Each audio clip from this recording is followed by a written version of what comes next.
Welcome to the Michigan Bros Michigan Bros Grow Show. Too You much fuck that Caps shoe. junkie. Yeah. I This is sure was too, Lone Independence Day Ranger. edition, episode 203. We got Tara here, Tara Nation. Got Big Pone. I'm always here, and we got a couple more covered for Growly. Spartan's Workout. having internet issues. Probably just doesn't know how to turn on his computer, but That tree went to we're get ice here. cream, so he needed his ice cream, so he'll be back. That's a good reason. So yeah, we got the 4th of July edition. We got a bunch of chat. Cheers, chat. Make sure Cheers, you everybody. switch to live chat. I'm gonna say that off rip. Get everybody on live chat. Hopefully Go everybody's Rat. had a good weekend. I know yesterday for around here was the fireworks night, kind of. I Oh don't know gosh, what we they're got doing two. Tuesday, but yep. So that was fun all night here in Thunder, basically. But yeah, My daughter so does not like it. I got some Caps junkie, half rolled up. I got a relight, Nice. and I don't have anything ready, so I'm like not prepared. So excuse me, I gotta get my new rig. yeah, I'm out of dabs. I wish I had some. Uh, got the triple burger will give me a bunch of dabs once I get that I finished. still got all my stuff in the freezer. I haven't had it processed yet. I've got like 2,600 grams waiting to get processed. We've been super duper busy at work, so that stuff is on the back burner right now just because, we got other things to process. So, Yeah, which kind of stinks yeah, because a couple of the things in there are like kind of dependent if I kick it or not. I kind of already am dependent. I already have my ideas what's being kicked. I just need a final finale. yeah, yep. I uh, I gotta get the dry room finished in the next 30 to 40 days, and then I let my boss. I took my freezer to the work because one day we needed more freezer room, Oh, whoa. and it's been there for a while. So I told my boss, I was like, I need that back or a new one. So I gotta get another freezer in there so that I can freeze all the phenos I don't want to keep of the Yeah, you triple guys need to burger. get one of those like igloo freezers. That's what we used to have at Freedom Green, like one of those kinds that you just kind of open like that. Those are real nice because you can stack a bunch in there. Igloo freezer. Oh, vertical. They're Yeah, like like, igloo yeah. freezer, you can stack a bunch Oh, of the shit. kind you had at Freedom. Yeah, those were I think nice. that was, yeah, that's it. I wonder what those cost though. They're called igloo. I don't know if it's igloo or not. It's just like just Tara saying the name of some. Oh, Yeah, I don't think it's I igloo, was but say igloo is a fucking those big things they have at the cooler gas station. I company. think it's Yeah, igloo. I mean, they always have the igloo name on them, but I don't know if that's really it. yeah, but that's like industrial level. Oh, they're Oh, nice we're talking though. commercial freezers here. Look at this. Yeah, but if you Oh think man, about it, twenty like, nine okay, hundred dollars. okay, think about it though. You're going to put $2,900 into something that, to me, I feel like if you're going to do that, you're going to get a little bit more longevity out of it. Even if you're just using a lesser product, not putting that much into it, you're still going to get a longer time out of it, and then stuffing it full all the time, which you might not be doing. I mean, yeah. I mean, let's see. But see, like right here, Um, 48 cubic feet, right? For no, I'm talking about like 2,900. something that's like kind of, like the ones outside the gas station, not those. What do you? Those look like Yeah, but something you got in your house. what do you mean? No, these are commercial freezers, upright. Yeah, but You're I'm not probably talking not about gonna the be stuff able to that get what you can get they put the outside. ice in outside the gas station. That's what I'm All right, talking about. I'll search for that. Let's see. Ice chamber. Yeah, I don't know if that's. I mean, it says igloo on the outside. I don't know if that. I don't know. Oh, it does. So It it's does, branded. but I don't really know if it's like igloo or not. I mean, the brand to find the Yeah. freezer. That might just be their slap they're putting on it. Oh, not I like an don't know. emblem. Yeah, maybe. But it's whatever you get the ice out of Walmart. All of them, they have those different size freezers, stand Yeah, ups, or those are like can't buy them. why not? Cause I don't know where you would find it. I just searched commercial of You look stand on up Am- freezers. is that one? Is that on Amazon? Amazon to get a stand up I for. feel You're like gonna get Amazon has everything. everything. Yeah, but you're gonna get basic freezers, just like I just showed you. Yeah. Mm. I don't know where you'd find what you're talking about. Let me know. Go to work and look at the I'll back of try. it or I'll something. try to find a serial So number for you. it's How about that? yeah, yeah. Gotta be more info than same as the gas station I'll go to the gas station and try to get a VIN number off of it. How about that? If there's a VIN number, I don't know. Teasing. blue double door. Here's eBay. eBay might help you, but it's got a window. I don't think we want a window. So yeah. I spent Uh my whole day. I mean, I'm not even kidding you. My whole day doing housework of not even housework. It was plant work. Lots and lots and lots of plant work. I have not honestly had a whole day off to do plant work in a very very long time. So unfortunately, I didn't feel good. That's what led up to me being able to do it, but I needed to get done. So got up early at 6 o'clock this morning because unfortunately Nuttree has us on this stupid 6A to 6P schedule. yeah. So that's another reason why I haven't got a whole lot done because I work during the day. So um, I did cloning, up potting to a second pot, deleafing. I moved a couple pots to another tent, gave them their own tent. The Pink Death Bubba got their own tent, by the way. I felt it was warranted. They're showing a lot of promise. I mean, the smells I got off of her, I was like, whoa. So I'm really hopeful for that. But like I said, spent all day doing clones, and then actually I had clones, and they were so far gone that I had to reclone them because they were so big. I could have put them into like 3 gals, and a couple I did, but ones that weren't looking too hot, that went ahead and got cloned again. Oh, there we go. The ice Shout out pot. to There the you go. chat. T Higgs. Ice That's vending right freezer. there. Yeah, Perfect. so like that's And fit a shit hilarious ton that you in could there. just get one of those, but just you could. I wish you could peel that off and put hash or something like that. That'd be You can hilarious. just put slaps on the front of it. Yeah, Put it up. that's Wrap sweet. it. So yeah, like same price though, 3 to 4, 5 Still the same grand. price, really? Okay. Yeah, so it's but I mean these might have like bigger. This is probably bigger cubic foot. You probably get more area for your money, or maybe more efficient. But see, these aren't ranked in cubic foot, so we're gonna have to figure out. See, I feel like you can get You so have to do much some more into math. those just I by the feel like look you of could it, too. but I could be wrong. And then you have to figure out, do they freeze? Well, they're freezing ice. So is that as good as a deep freezer? I don't know. I don't Ice know. only needs to be like, a little bit under 32. I don't know. Oh, here we go. Capacity.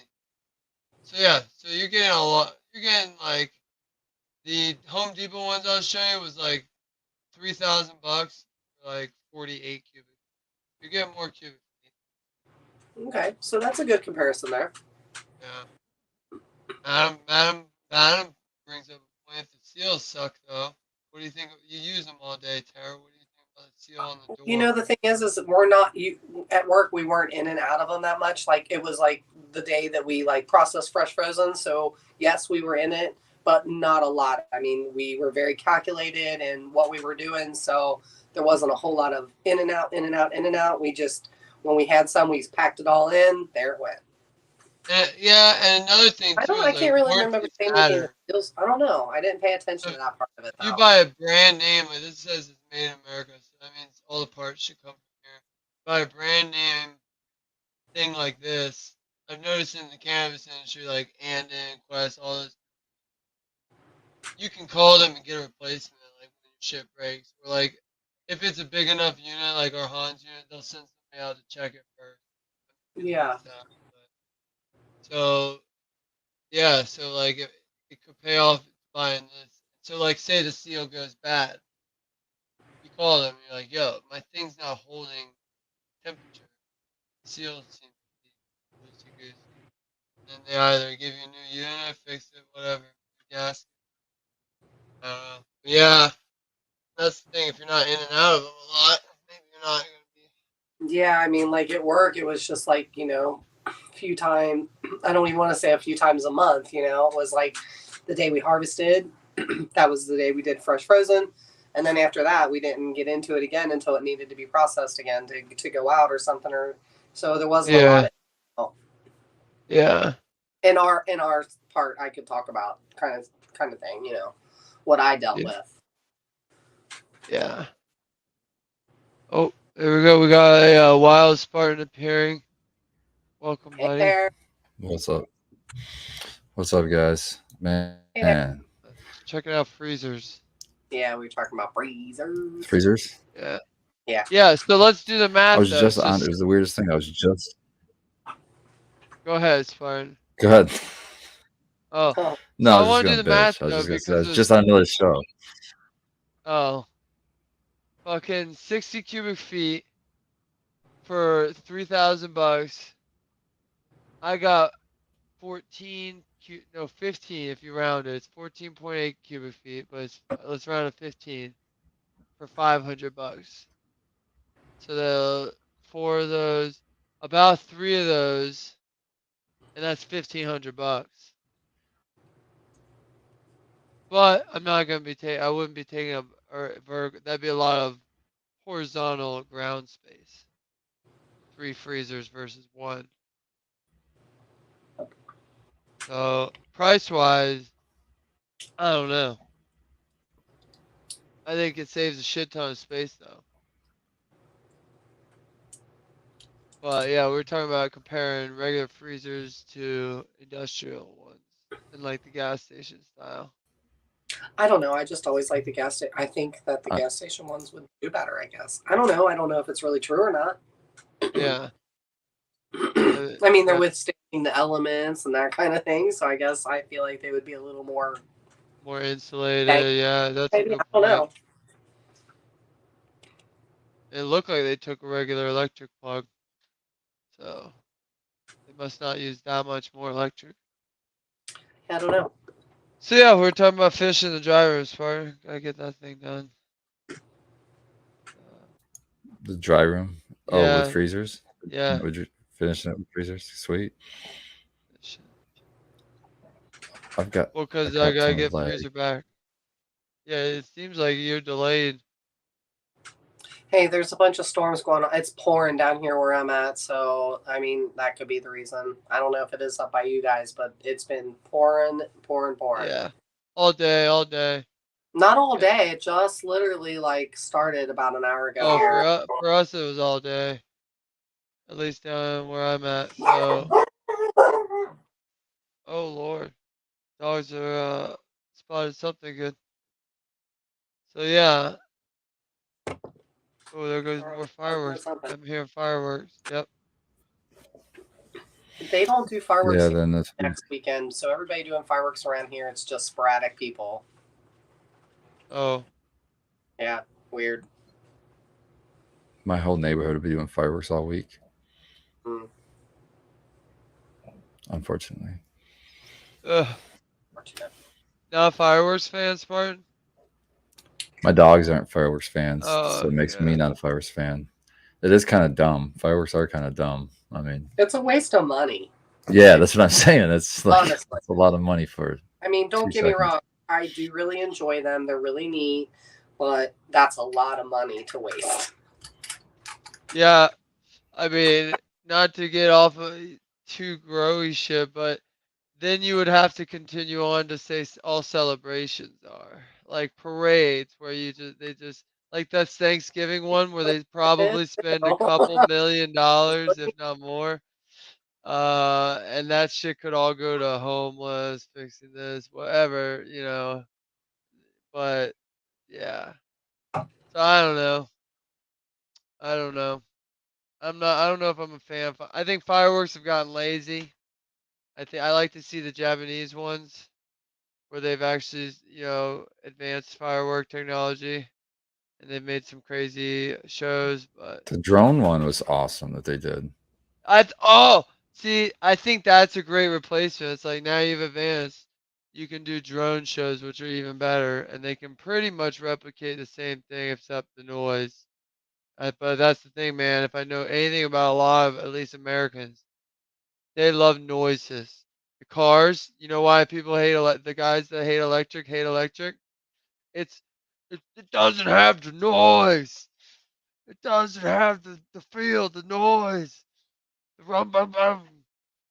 And that's probably why they don't like you know, fireworks or drone shows will never take over because of the noise. You don't have that hilarious thundering boom. But you think that helps your outdoor plants? I don't like the noise, honestly. I'm beginning to be one of those old men that's like, why we gotta be so loud? Unless Oh, it's music. I like loud music still. yeah.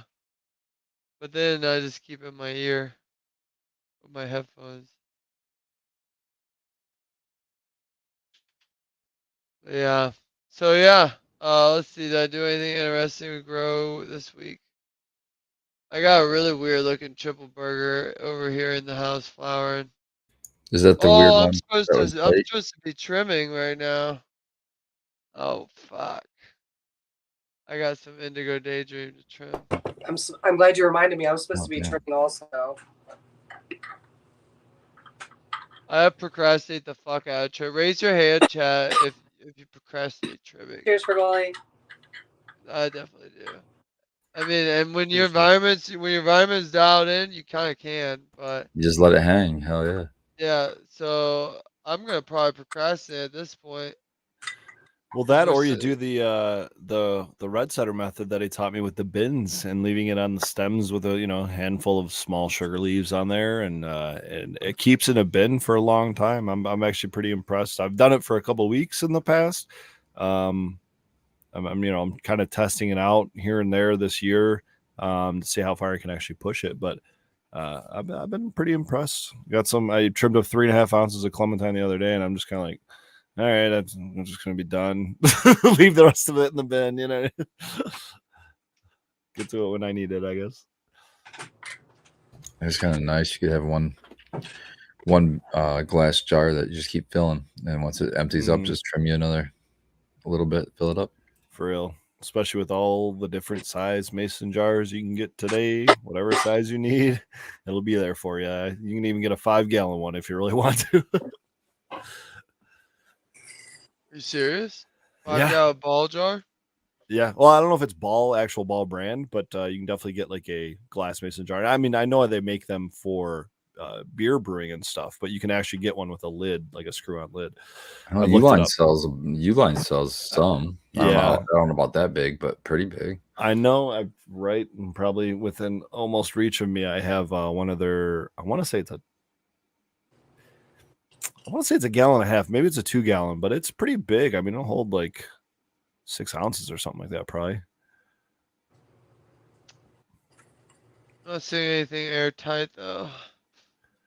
So the one I have that's like a gallon and a half or so, it's got This like one. a rubber coating on the inside, which if you close it tight enough, it definitely seals it. But yeah, they're not like, it's not an actual mason jar with like a, Yeah, I don't know, it's pretty close actually. Yeah. Oh, there's a sealable one. $29 for a pair. Oh, these are just 1 gallons though. I'm on Barton's favorite site. Jeff Bezos. Cheers glass. Shout out to Blue because she's tagged me a while. I just got into chat. I just got that going, but she tagged me and asked me if I've got fat buds or flowers. I've got the flowers going already. Opened up buds on my daisies that she's gifted me a couple years ago. All her stuff is blooming this year. All that stuff. Oh yeah. So, yeah, it's but we been finally got some rain. That should last us a good minute. I gave her plants and one of them hermed. oh no. That's all right. She had others. It was clones though. They were clones, but they were good sized plants by the time I gave them to her. So, But the like, best it's not part. like they were phetos that you didn't No. grow. No, some of them were, but the one that she got, I kind of can see where it happened. So I can see it. Yeah. Best part of summer is it's your Blown flower away. room I was just bummed because I didn't want outdoors. it to happen for her, you know. But it happens, and that's why I gave her a few more to cushion it. Yeah.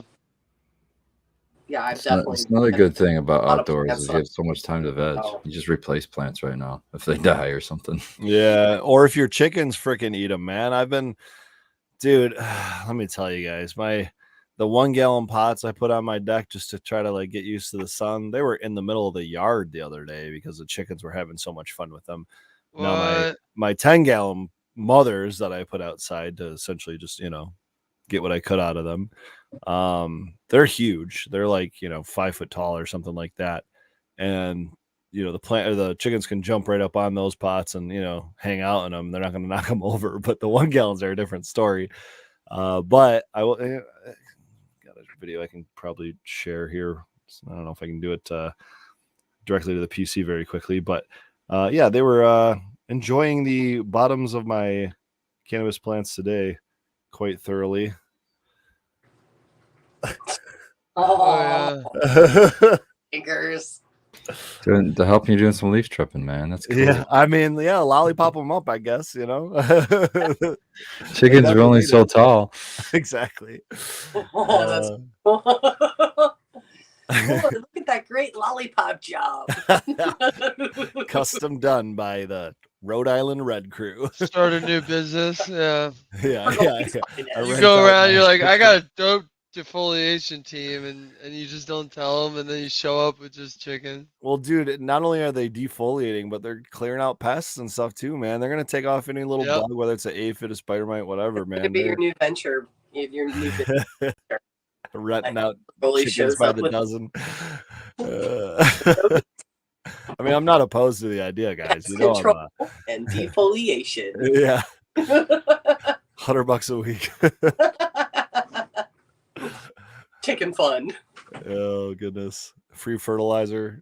There you go. So many Hey, benefits, guys. they love it. I almost bought some more today. Was it today? Yesterday? I guess yesterday.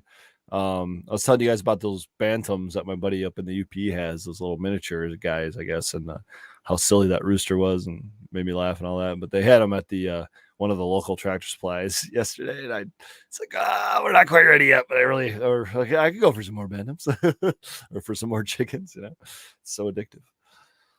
Well, I mean, the price point, you can get them fairly cheap usually. So, Yeah, a couple I bucks mean, a head, yeah, they're not super. Yeah, it's not hard. It doesn't break the bank to be like, you can get another one.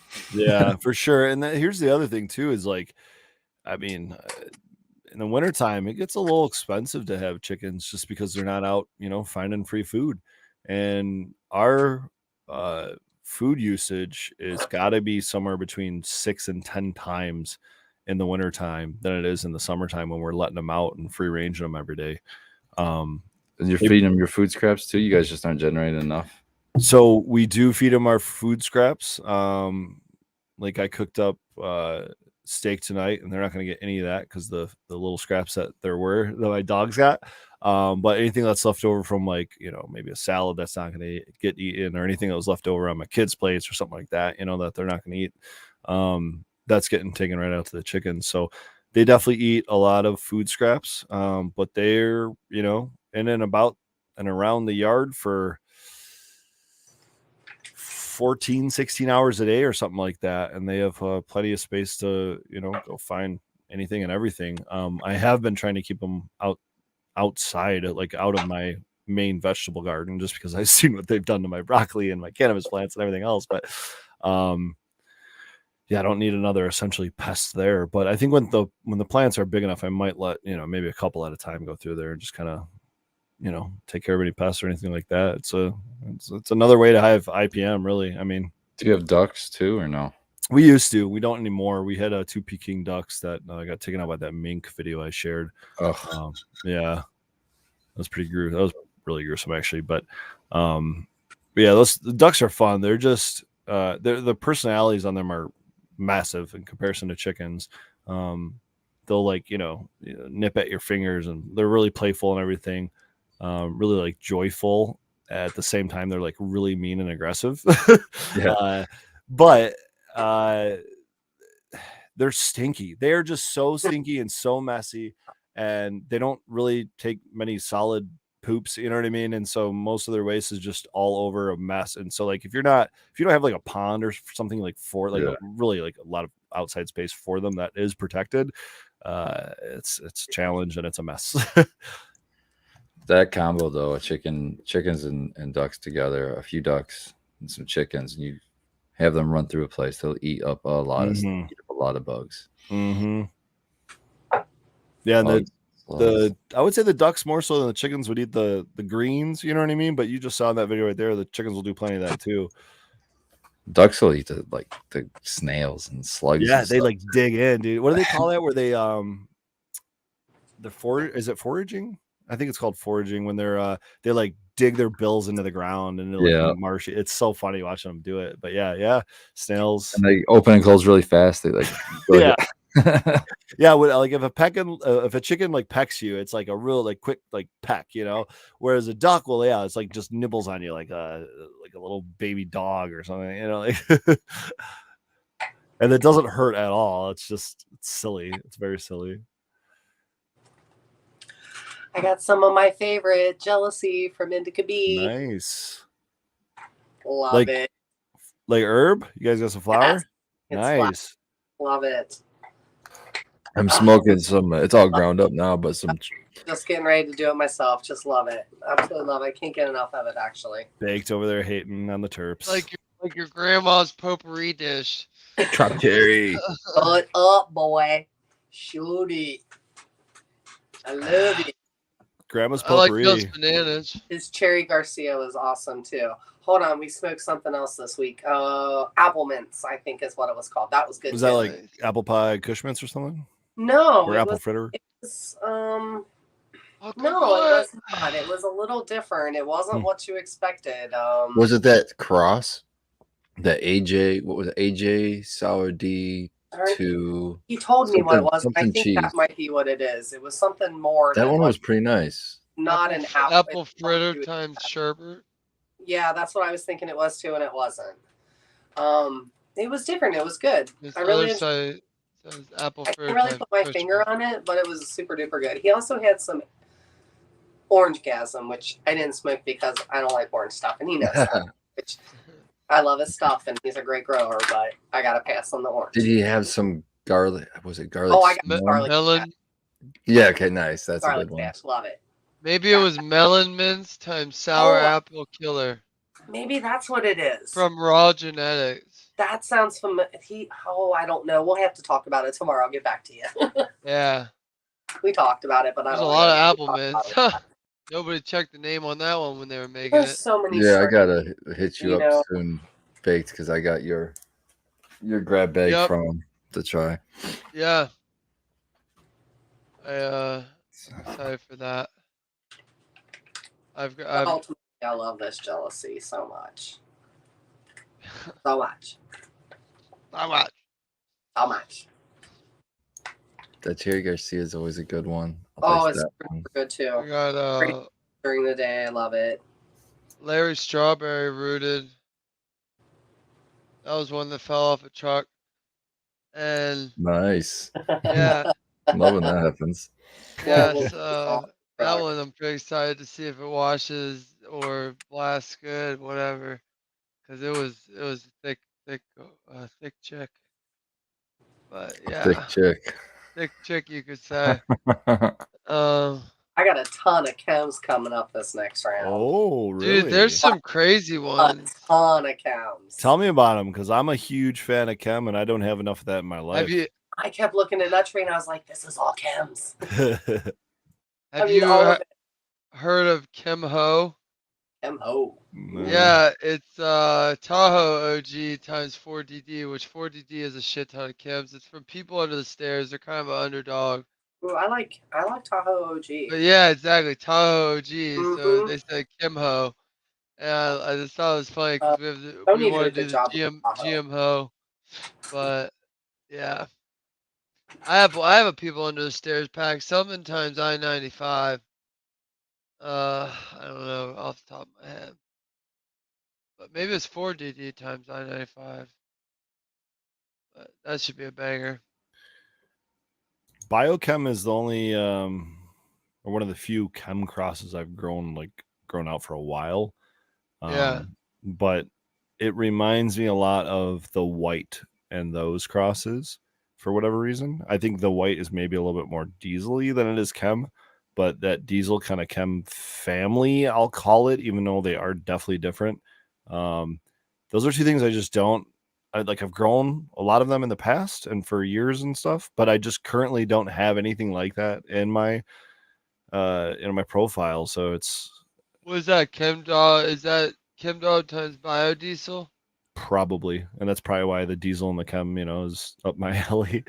There's 303 seeds, but then there's also looks like an older one, Chemdog times Sensei Star. So I Yeah, I don't mean know. that strain probably the one we got probably came from like a 2013 era ish. Yeah, so that's probably the Sensei Star one, I would guess. Yeah. 303 is newer, I think, than Unfortunately, I that. couldn't tell you the exact source of it. Oh yeah, It's been but too long, but by the way, that sounds interesting. A diesel with a chem. yeah. And then white diesel, that was like the most narcotic effect I've ever experienced. But yeah, biochem, I mixed that with super lemon haze and won the third place in the first High Times Cannabis Cup I ever entered. I think it was. Oh, like a mix in the tube. Yeah. Nice. That's Yeah, sick. and just I don't know, I always I chem always and thought lemon. I that think is what I called it. Those two flavors just really blend well together. I think that's I always thought that's what makes like BHO sick is like you get somebody like you for girl who knows what they're doing, and then now they can become like a terp curator, and Mhm. they just yeah, you got this, you got that, let's mix that and see how it does for your lower back pain or something like Right. that. And Yeah, oh, this especially if one it's works. a couple that work for you. It's like, well, maybe mix them and see if it works better or covers In the all the bases future or when something. like there's so much more testing and stuff, and you'll be able to be like, Pick your terp. exactly, I need these three terps, and I'm gonna Yeah. slam them at you. Yeah. Yeah, But yeah, that's the thing though. There are such a wide range of ratios, of profiles of the yeah. combination of profiles. It's hard to know exactly what it was. And now, before we get too far, I'm realizing now it wasn't actually that Chem and Lemon. I got first place with the hybrid category. It was the cherry lime haze that I got the third place in my first cup with in hybrid. But Chem and Lemon actually won first place at the 2019 Cannabis Cup, and it was fire. I think it was sauce as well. Oh yeah. Shout That's out. purple thumb. Yeah, I just want to shout out Purple Thumb. That's cool. He says he got a job in the extraction lab. Yeah, Hell yeah. Cool. that's sweet. That's cool Is to it see. We always joke at work. We're like, when are we getting that expansion so I can either wash or do something? But it's not that many square feet. It's not really well. that's what I tell. But we It's also a want expansion. If it were to happen, would have to be everything he wants, which would be in-house packaging, yeah. Hey, in-house. tell him I've got a plan that we can enact today. You just need it's somewhere between 660,000 and 1.2 million dollars, and we'll just make it Yeah, happen. That's all. That's all. Tell him it's a tax write off. yeah. And yeah, over. I mean, we could do it over 30 years if you really want to. It depends on how much he wants to put into it, but. It's land. It's real estate that he's missing out on. He's got existing, so he's got to work. Yeah, I don't think you could. You can't build up. No, actually, you can't. I don't That was the think so. question I asked. That's always the question I ask. I'm like, how many floors can we put in here? You could 'Cause get they rid do of the have a lot of- parking lot. I mean, if you really wanted Maybe to, the and end, that's yeah. something I would want to work out of, but he could just go get one of those extraction pods, like a CO1 Labs, or I know even Precision sells them, and it's essentially a Yeah. storage container that they Yeah. converted. I've worked out of them before in the commercial industry. It's especially my size. It's not fun, So- but I mean, it works. I was talking to a guy. I had my water softener broke, so I had somebody come give me a quote, and then we somehow got on the subject of Hans. And he's like, I helped design the first one or something. He shows me pics on his phone, so it seems legit. He's telling me about this grow though, and that this guy has basically ordered either one or two of these giant trailer cargo boxes, but they're insulated and sealed, so they're meant to hold water. And he keeps that full and recirculates it somehow to keep it warm. It was the most crazy, and it like I'm sure it worked as far as efficiency, but I just mean like, why would you? So the storage, It was outside, but it was an insulated like tank essentially. and he's using that for like a geothermal type purpose, like a water cooling or something. I know he was just using it as res. Oh, okay, Yeah, all right. Well, and he just found a cheap way to store water, I guess. I don't even know if it's a cheap yeah, way, but well, it's yeah, probably just 'cause what he had on hand or something. I yeah, it hope was he just buried it. everything. Why would you put a big metal box outside to try to? Even if it's I can't insulated, remember it if he seems had kind of two silly. and one was buried and one wasn't, but it was just weird that it was outside. Yeah, But it's that's weird. how that guy had to solve some sort of, I think, space issue. Like he didn't have the space for a big res. Oh, probably didn't have a room for a water, like an actual Yeah, he water didn't room or have something. like a huge ceiling height and everything, so it was, but he had outside room. I mean, my concern though is like, is that Apparently, it is that worked in the food winter. grade? You know what I mean? Like, how long is it going to Yeah, last until he starts seeing that issues in his water or in his plants? You know what I mean? yep. That's why you really might want to just bite the bullet when it comes to something like a water reservoir, or when you're treating water, to actually just go the full route, or the safe route, and get something that's like, I don't know, maybe not FDA compliant or whatever, but like, along those lines. Do they make one of something like that that's outdoor though, I have no idea, dude. I'm sure for they like if you do. had a space issue? IBC totes. Are Yeah, those I ones guess with the metal around them, like the? those would Yeah. Yeah. probably freeze though in the winter. No. You don't think so? You don't think so? I guess if you. What? I mean, what do you mean? I mean, it Like the might water inside of freeze, them. but it might freeze, yes. But I mean, depending on what you put inside it would be an issue. But the toad itself is going to be When I fine. go to water Yeah. the grow in the morning, and the water's inside the ibex is frozen, So just use it for gotta be it. res.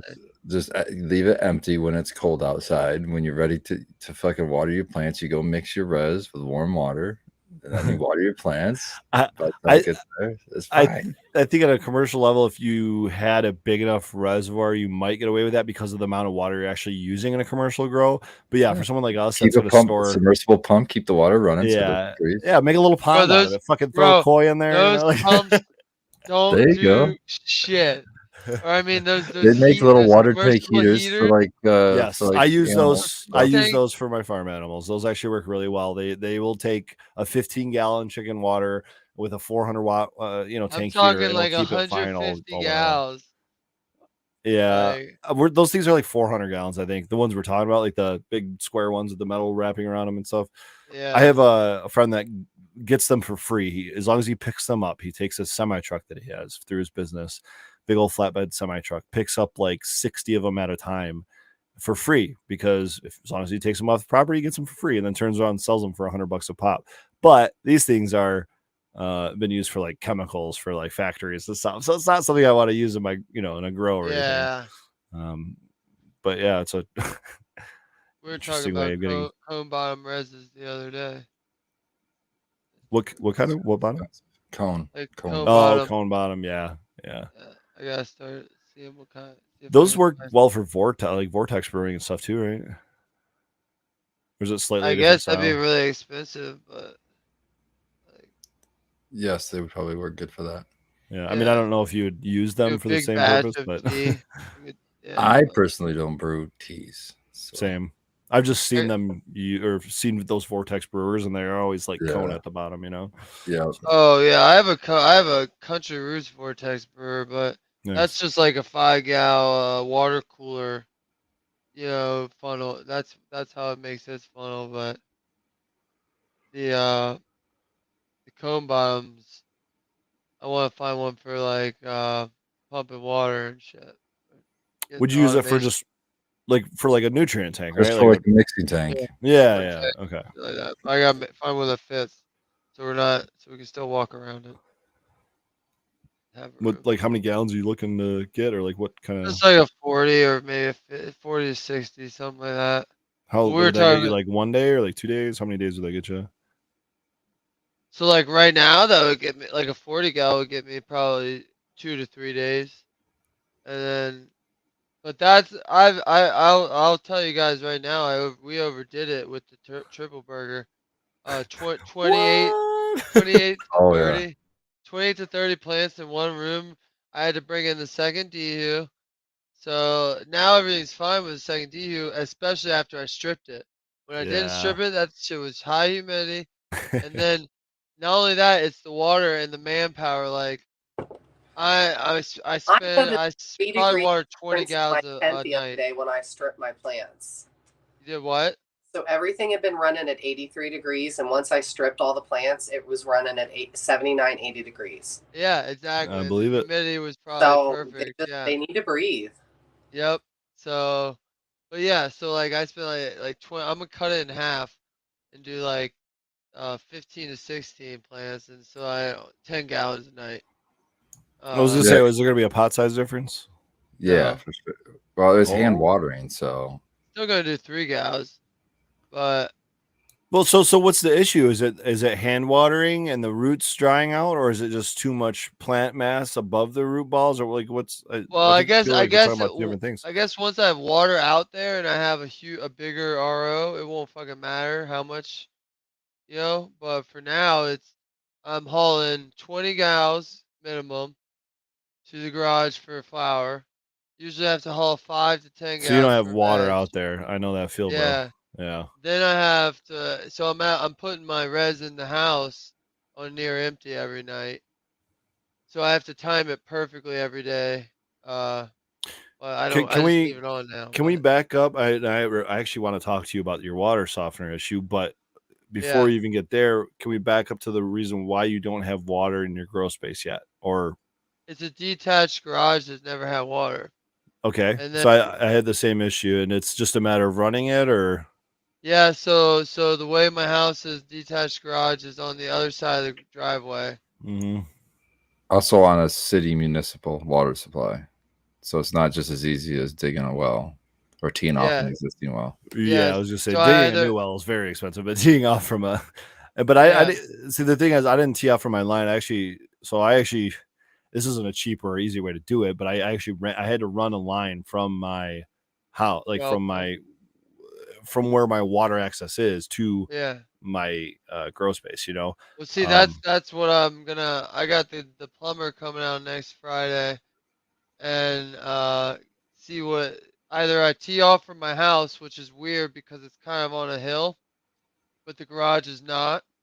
And you have to go So underneath the driveway, which would be a pain. I was told that actually wouldn't be that bad because it's a simple bore, Yeah. and they You quickly see them running it's not fiber long. everywhere, It's dude. not They're just long. Okay. boring Yeah. fiber everywhere right Okay, now. so I was thinking it'd be a pain to do for yourself. Okay, Yes. but Yeah. you want Yeah. to throw Pretty much. money at it. Yeah. Oh yeah, yeah.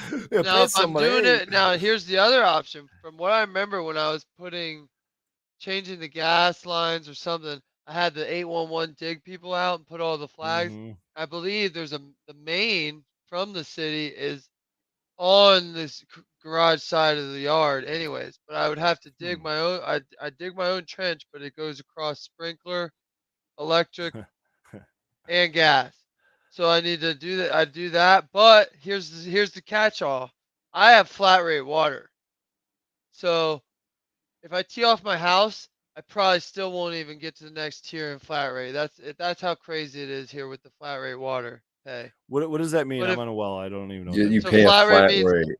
every 3 months I pay a flat rate for if I it doesn't matter if I use 1 gallon or I use a certain amount. It's like 10,000 gallons. It's something stupid.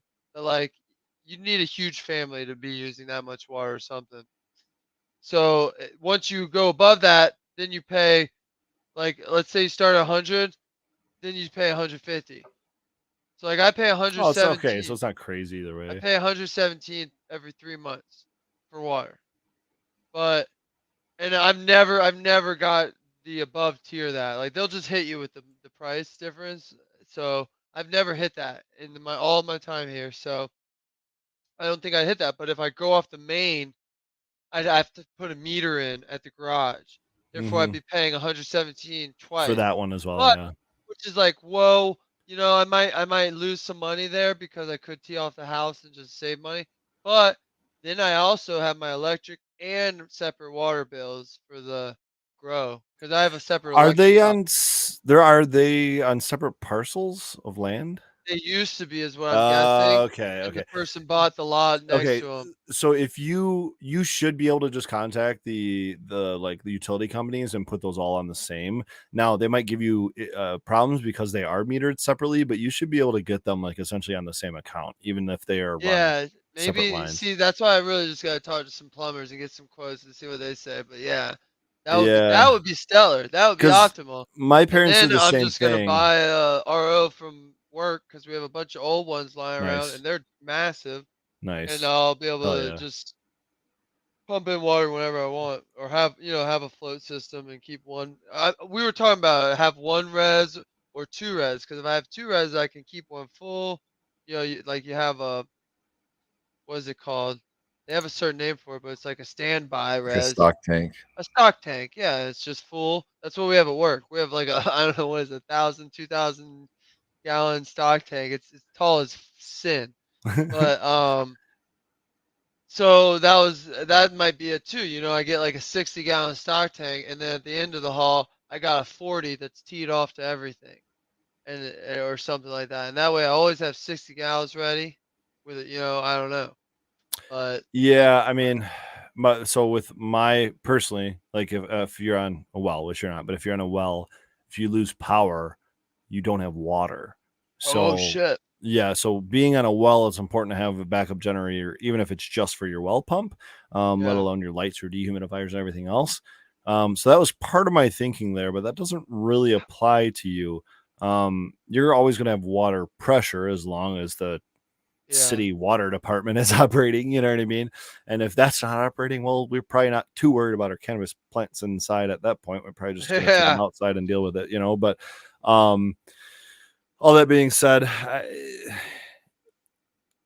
I I'm just trying to think about how much water you want to have in a quote unquote crisis situation. Like how much yeah, water do you really need to get yourself through how many days? Like, and really what is that for you? And for me, I've always tried to keep like a week's worth of water on hand.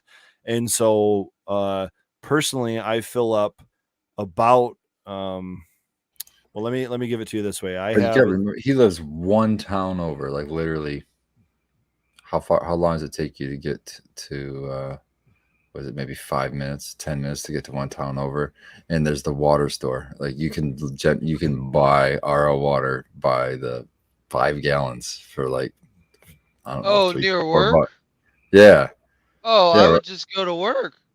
No, that's what I'm saying. right. Yeah, I About would just I go to mean, work and he'd let or me. or if it really came down to it, you just go But to I the yeah, don't but think yeah, river. water's You know an what I issue. mean? Like, I mean, if I it got don't. I that don't bad, think I'd be worried too much. So that, like, all right. right, So in right. your So that's I'm scenario not for talking. Broly, I'm not I talking would. at that level of like Yeah, drastic need, but for me personally, I'm thinking I've got essentially 12 lights worth of plants, and that's not even yeah, all flowering, but 12 lights worth of plants. I keep 110 at this point. I used to keep 165, but 110 gallons of pure RO water on me at all times. So just float valves, just always staying topped yeah. off. That's two blue 55-gallon reservoirs. I used to have three, but I'm operating with two right now. And then I have 2 to 3 reservoirs, one for each room with their nutrient solution. So, and that'll get me through, How big are two they? to, well, it's 33 to 40 gallons. It's just the brute containers, whatever those kind of standard sizes Oh, are. okay, okay. And I have 2 to 3 of those operating at any time. So I guess all said and done, I have about maybe 200 gallons of water or nutrient. And that's a week. Uh, well, I mean, Week's yeah, worth some of that will ish. get used within the week, but like the RO water might not necessarily be used. I'm not going to use 200 gallons every week, but that's how much I kind of have on hand at all times. And that's for 12 lights. So that might be excessive. I don't know. I'm just kind of Let's curious say doing let's the say math. all your reses were full. Your nutrient reses were full and mixed, and the water stopped right there. How long would that last you? You think? If I stretched it two Yeah, I guess weeks, yeah. If I Okay. really stretched That's it 2 weeks. damn good. Yeah. I mean, I like no less than a week, but probably 10 days on like a normal schedule. But if I, that's the thing though, we can turn down lights. You know what I mean? Like if we still Yeah. have power, we can just turn down lights. We can do whatever we have to do to stretch it. I've done that where it's like I'm feeding 1.5 gallons of nutrient solution or water to a plant every single day. And then I turn down the lights 20%. All of a sudden it reduces by like 60%. Well, yeah. Here's a tip. Here's a tip. You don't want veg to be, quick. Turn down your lights. Like sometimes I don't want veg to be sick of blasted throwing so off much out to casino the chickens. hunting. So yeah. Well, I just was out But of town, so that was the first thing. Exactly. Right before I left, the very last thing I did was watered my plants. And turn down the Then lights. I turned my lights down to 50%. Same, Yep. dude. Every time. we do it at work for the moms, anyways. They get too close and stuff, or that we just don't need them blasting Yeah. growth because we have timeline, so we'll turn it down. And I've always held that perspective, and it's not perfect. And I know I've gotten challenged on it many times before, but light photons hitting your plant, that's what's growing your plant. It's not the medium, it's not the nutrients, it's not the VPD, it's not the temperature, the humidity, or anything like those all go into it. But it's literally the amount of photons hitting your plant is how much that plant is going to produce through photosynthesis and all the other things it does. That's the real food. That's the real food. Right. And so as simplistic as that seems, especially as indoor growers where we're trying to meticulously control every little aspect of it, I mean, that's ultimately it. So if you can meet the conditions of your grow and every one of those other aspects and still hit those high levels of light, you're just going to produce more. It doesn't mean it's going to be better, but you're just going to produce more. And that seems to be just the facts in my experience. Yeah. Yeah. Speaking of lights and stuff, I'm trying to get work to hop on some GMLs. We'll see. Hell yeah, that'd be awesome, Yeah, man. we can. At least one room we want to try it. That'd be really sick if we could get like any of them. Did you shoot an email out there? Because if you shoot an email, I think they'll check into rebates. Well, that's what tomorrow. You sent me that email address. I gotta give it to him tomorrow. He's worked with DTE and consumers in Michigan already, so I'm sure he'll be able to figure it out really quickly for you guys. Yeah, I talked to him about it before, so they'll just want all the details, like how many lights, how many rooms, all that bullshit. But yeah, because they'll just fill out all the paperwork for you. They need to know what your existing. They need to know what your existing lights are too, because that's what factors into how much of a rebate you get. Because it'll show like you're getting such a huge improvement in efficiency, you might qualify for a bigger rebate. Hold on while we hang up all of our old caregiver lights real quick. Yeah. You can get HPS lights real cheap right now on Google Marketplace, or I mean that Facebook Marketplace. $50 per light, it saves you $100 per LED. They're kind of getting obsolete. You know how at work we had the I think they're Sun Systems, but they have 3.5 millimeter jacks for the in and the out when you're daisy chaining them, and so you need two cores, one in, one out. So then we found out those lights are discontinued, so we can't get replacements. And then we're like, all right, we hit up our supplier. We're like, get us something we can use. He sends us the shit with like phone jack or Ethernet jack. I can't tell, and not gonna work, bud. But so then he's like, oh, you need this adapter. And then I'm like, I get the adapter. Hold on while I go to Radio Shack. I'd be like, come on. Well, no, I had him send me the adapter. I was like, all right, send me the adapter. Get the adapter. It's a Ethernet. It's an Ethernet one in, and then it goes to a splitter that has two Ethernet female holes. And then also in the box has an Ethernet to a 3.5 millimeter jack. So it has one cord you could use, and I end up going, this is not gonna work. We need, no matter what, we need two cores, one going out and in, and they can't be Ethernet because the things that they're going out and into aren't Ethernet. So it took forever. Finally, we had him come into work. I was showing him like, this doesn't fit into this doesn't fit in that. Find out that really we need three of those kits, and it could possibly work. And I really still don't even think that would work. There's something missing there, but that might work. That might work. But you That's would need insanity, 3. dude. So I Just was to just hook it to your like, controller. well, yeah. Luckily, my dumbass, because we organize and reorganize, and sometimes I organize the closet, but sometimes like TJ will, and my dumbass and hey, everybody really walked right by it. On the top shelf of one of our storage racks, there was the last Sun System, brand new in the box that we had on reserve. And Nice. Solve that TJ problem real walks by quick. and he goes, "We got one of those up there." I went, "What the?" Fuck? So we put that one up, but the next one that goes out, Right. You're fucked. we're kind of SOL because they're starting to discontinue that shit. Yeah, You it's know, not a whole like, lot of retrofitting going on in this game, yeah, you know. exactly. Yeah, and like, why would they spend the time retrofitting it when everyone's buying Oh, the LEDs? efficiency is garbage in comparison to Well, something and new. here's You the know what I thing. mean? Like, Here's the thing. I mean, I don't talk to everybody, but I haven't talked to anybody that's switched to LED and has ever gone back. no So it's the only thing that holds people from LED usually is upfront price cost. point. Yeah. Yep, But hey, upfront that what cost. keeps most of us from growing in the first place. Yeah. So I've also and seen people say that there's something with like a mixed spectrum, so they want HPS mixed with LED, but I've now seen that LEDs can do too. that. You can get that spectrum in an LED if you want to Right. now. So Exactly. So like, yeah. It I've just do it more the efficiently. thing some of Yeah. the people in the commercial world have said too, which I thought was kind of weird. We can kind of talk about it. We got hash time at 3 minutes, but they they think you need more. Some people out there think you need more dehumidification with LED. I'm not sure where that comes from or why. What's that? Clem Chernobyl? and Lime, the most Looks like recent run. Chernobyl. What does it say? You got some old school? But so they they think that the HPS light, which it dries the air more.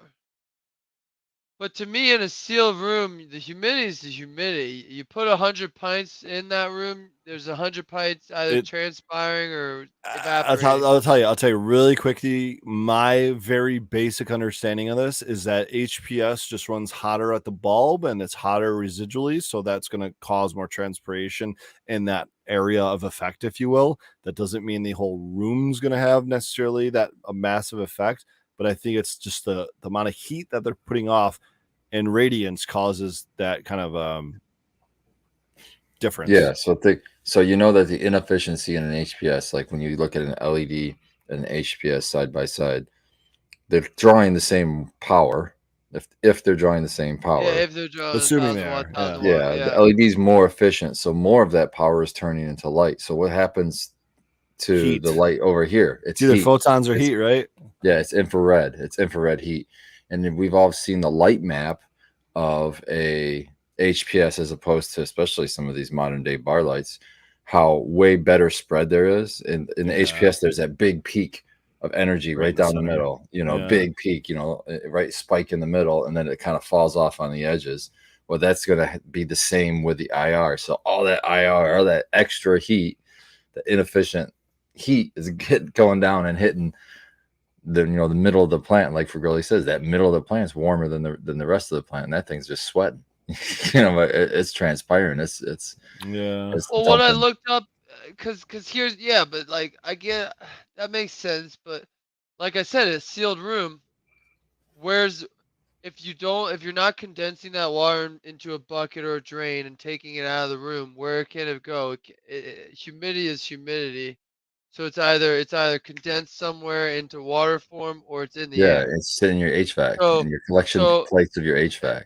Yeah, exactly. your So HVAC has to work harder with the HPS than it would an LED, just for that simple fact. so I looked it up, and exactly. So even though like it might be drier, higher heat can hold more humidity in the air in a gaseous form, I guess. So to me, it's like, well, Yeah, then it's like a that's a sponge. no-brainer. I want LEDs so the air's not as hot, so it's not holding as much. But some people take that almost to the extreme with VPD, and it's something I'm uncomfortable doing is getting it past that 80 degrees. And Tara I mentioned it don't really earlier mess with how that. 83 degrees when you got full plants, you trim them up, and all of a sudden it's 79. It's because there's Yep, so much less of that activity going on, 100%. that your HVAC has to work a lot less harder, and it's just everything's just generally more healthy. Cheers, guys. Happy Yeah, hash happy time. ass time, Independence Day. I'm out of dabs. America. Happy birthday. Yep. But so yeah, so like that's another thing I'm trying to get over is we don't. There's the assumption we need more dehumidification than what we currently have, even though we're lowering our wattage and we're Are not you, upping our plant count or were you familiar with? I think the tag or his username is it? I'm sure Spartan knows. We probably all do. Is it Cannabis Mechanical or something? The guy, the yeah, the reheat guy. reheat Yeah. guy. Yeah, dude. Yeah. The problem is what's he been doing? Like what's up with that? He's still doing it. He's doing that for a living. He's setting up and growing at the grow room across the country. Commercially all over the country. Yeah, getting rid of dehues, resetting up the. I mean, I don't really entirely understand it, so I'm probably not a great guy to talk about it too in depth. But I did get to meet him at an event, and I mean, I talked to more people than him about it, and I was convinced. I think before even he tried to convince me, and I think I've since been convinced even further. So again, this is not something I fully understand. Maybe you guys can expand on it more, but I just haven't heard about it because like when I first got heard about him and reheat, that was when Spartan we went to Canicom. We're talking like 2020 or 2021, like 2 years ago, I can and explain it. then that's it. Like if it worked that well, wouldn't it be all over commercially? yeah, but you know how much money Andon and Quest and these other companies have behind dehumidifiers? Why would they just want to? Let me ask you a question, Baked. If you were a business owner and you found a way to save yourself, your own self, and your company a massive amount of money to give you a competitive advantage over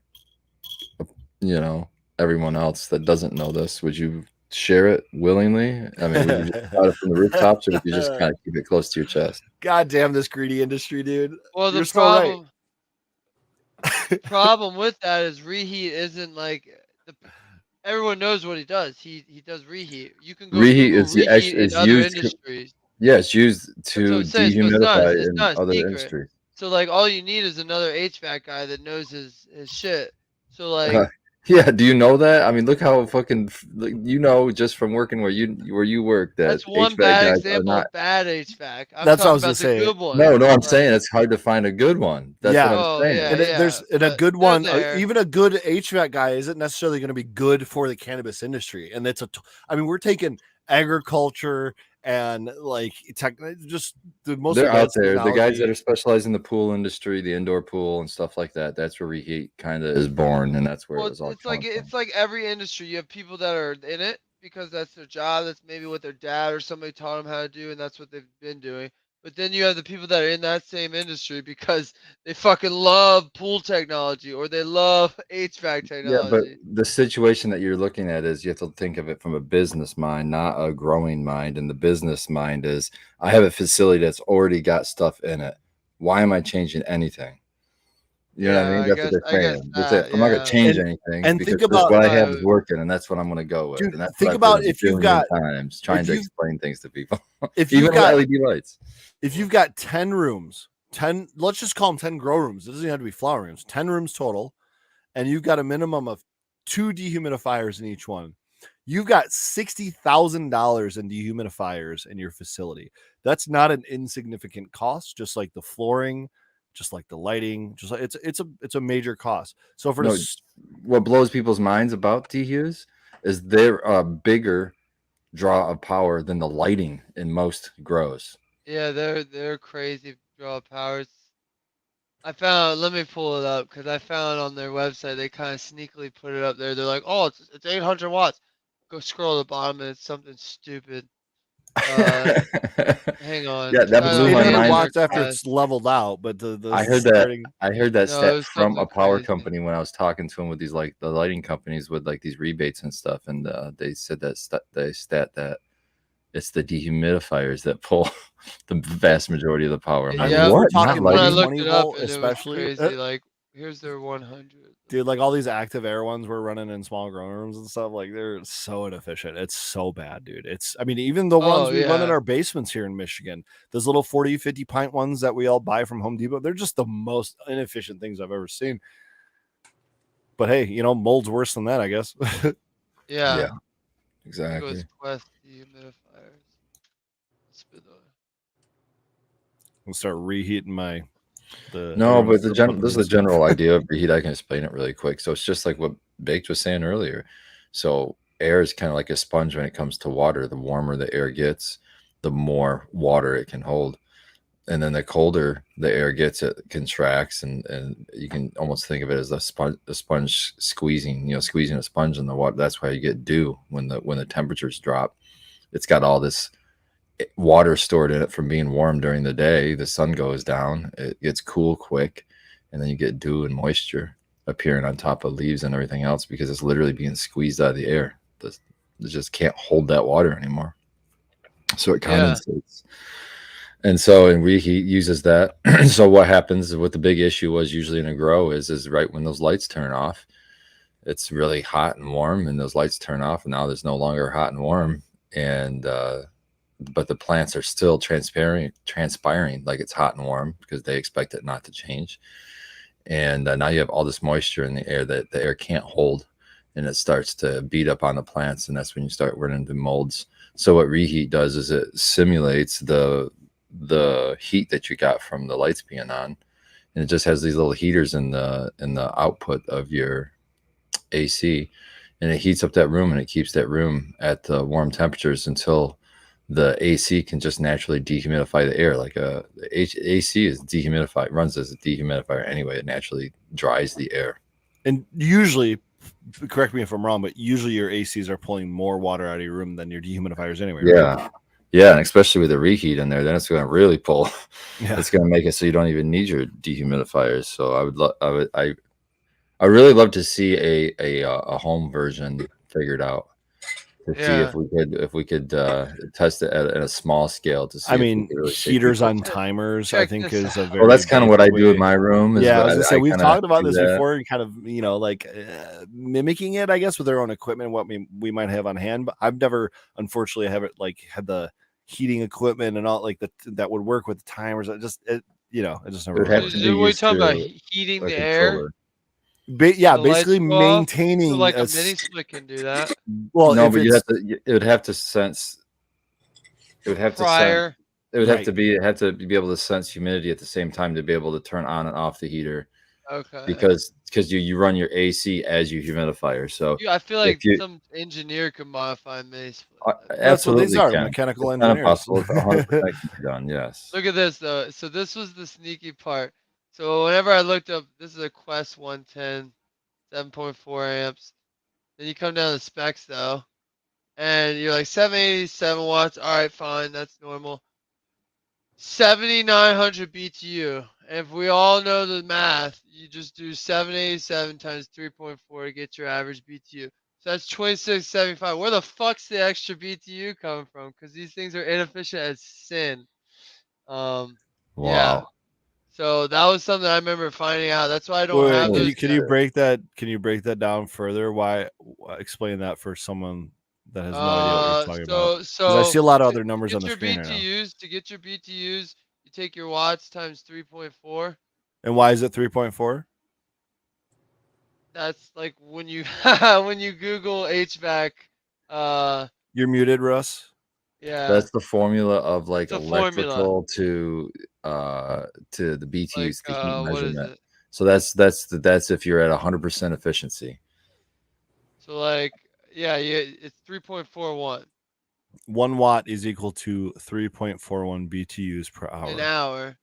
Okay. And yeah, so that's basically how you do that. So Okay. you times in that, and that's how you when you're designing a grow room, this is what you should be doing. Your lights and your dehu is really the two main heat sources. Or if you have a burner, those CO2 burners. But those are your two things you need to be getting the watts together, adding those together, and then times it by 3.41. That'll tell you how many BTUs you have, and then whatever HVAC you buy needs to be that. Like let's say 7,900 was your total. You need to get something like 12,000 BTU HVAC because that needs to be about 75 to 80% of your max BTU Hold HVAC. on though. Scroll over to your right where it says BTU motor load. Isn't that number closer to what you were talking about? Yeah, 7, so, 8, 7 pence but then 2.4. they're saying total here. They're telling me their total that's coming out of that Total's unit. coming from their condensation, heat BTU of heater condensation. condensation gives me 5100. I don't know what that means, so but I'm just pointing it out. Yeah, yeah. So the That's motor's where spitting out he was heat. at. So what when Bake was saying, where's that BTU coming from? It's right there. It's coming from the BTU, the heat of condensation.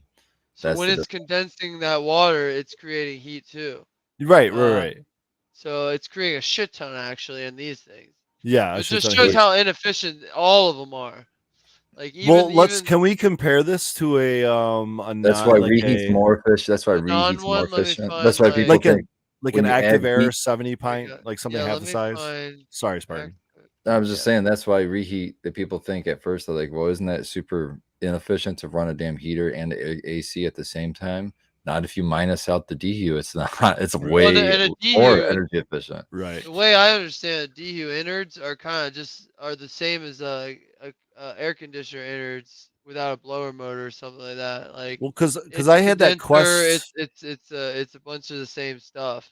I had that Quest 185 that had the condenser outside and actually added BTU, like cooling BTU, added BTUs of cooling to the room, but it's because it pushed the heat outside. So it operated more like a mini split than it did a standalone unit within your room. And up until I think last year, I've always used that in a larger scale outside of tents. Last year, that thing kind of fell apart on me. And, after 4 years of use or so, and they actually sent me an old condenser they had, and I paid an HVAC guy to come out and install it. It never really ran properly. So I ended up going with I think a 110, which is really all I needed. 185 was overkill, but hey, it's what I had. The 110 I think is what I'm operating now. It's plenty, but yeah, it's adding heat, and I don't like that part of it. I've never liked that part of the dehumidifiers, which is why I like the 185. But unfortunately, they discontinued that. I don't know if it was again an efficiency thing or maybe a reheat thing that's going around or what, but that entire like concept of dehumidification as a standalone unit doesn't really even exist anymore, as far as I'm aware. It's more or less built into something like a ducted unit at this point. I can't even find a website for Active Air. I wonder who owns it. Hawthorne or Oh, what's the other one? BlackRock. Vanguard. Dark Rock. I mean, you're probably not entirely wrong there. Yeah, you might find it on the Hawthorne website. What's the other guys? The other big guys? Hydro Farm. Gosh, Yeah, here's a 110. Let's see if it has the specs. So like this one, it's only gonna tell me watts. 728 watts on 110 pint. I'll pull it up. so I it's don't know. so similar specs to the Quest we were just looking at. If we can find the Yeah, BTUs or anything like that. yeah. So Rory. it's not telling me like the full BTUs. That's why I wanted to find Active Air's website. Go to specs at the top center. Oh, okay. I thought we were gonna get a lot more than that. I knew Yeah, that was Bakes. gonna happen. Bakes, go to where you're at right now already. Yeah. Maybe the manual. Yeah, just type in or control FBTU. If Yeah. that doesn't pull up anything, then I'm out. That's I'm it. out. Nope. Yeah. I'll Oh, be that right one's back. a little different than the ones that used to have at work. Yeah. A little bit different. They didn't have they didn't have that thing in the front. But yeah. So yeah, always factor in that stuff. So like the Active Air commercial dehumidifier, 60 pints a day is 560 watts. But yeah, they're not gonna tell us the BTUs like Quest did, unless we find their website. Which now I'm like, who the fuck owns them? What I don't understand is why they haven't. Well, at least I haven't seen a DHU that had like ducting. Why wouldn't they just duct the heat out? Have like an exhaust. That's a good idea. And you could really do that yourself. You could tap the ducting around the exhaust and just Yeah. because it's a blower motor, it blows it out. At least the ones that work are pretty powerful. I was just enjoying it on my legs today. I was like, that's kind of nice. But yeah. Um, Yeah. Why wouldn't they duct it out? This seems. oh, I can wire up an and in a Quest. It's a new skill your boy has. So if you need me to wire one up, let me know. It's super easy. Wired up in what way? Just to get them to get them power? Is that what you're saying? No, you What do you mean by wired plug up? them all in, but the thermostat and stuff. Oh, okay, We cool. got one on the ground right now because we just decided to bust it out, and it's one of the newer ones, and we just have it there. And I wired it, and then you have to like program it a little bit, make sure it's on the right Okay. setting. But yeah, Nice. So you can use it. So you wire it to a if you can controller. wire a house thermostat, like one of these Yeah. new Nest things and Yeah. stuff, you can wire that thing. It's pretty easy. But Dope. yep, we had that pumping. We got a bunch of new ones. They're trying to put up a 300, like a 320 pint. It's a big boy up in one of the rooms. So I don't know where that's going, but I won't be walking under it until it's there for like a month or two. Did they already order a drip pan for it? Oh That's a no, lot. it's a version 4, so Andon sent it, so it should be good. Okay. But did I tell you we found out these things require, so by the way, all right people, here's some pro commercial tips. We have our HVAC system. I believe how Red has his, where the handler and shit is inside the grow room because you want to be using the same air. You don't want to use like outside air or different room air. So the handlers are up there. Well, every reset now, a new trick I have to do. I gotta get up there and bust open the handler. Not bust open, but take off screws. And then there's the condensate pipe for that thing to drain.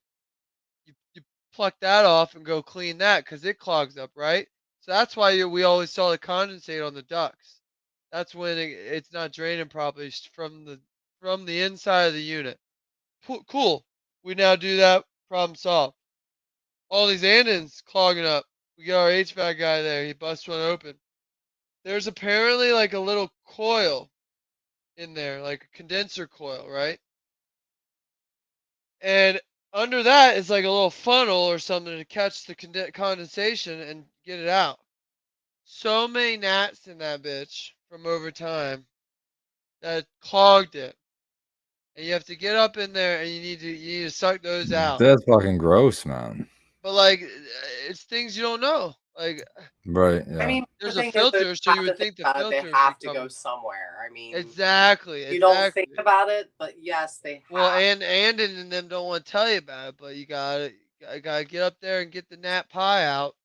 You do Because have Nap to do pie. that. yeah, You do. I haven't had to do it yet, but I will next reset.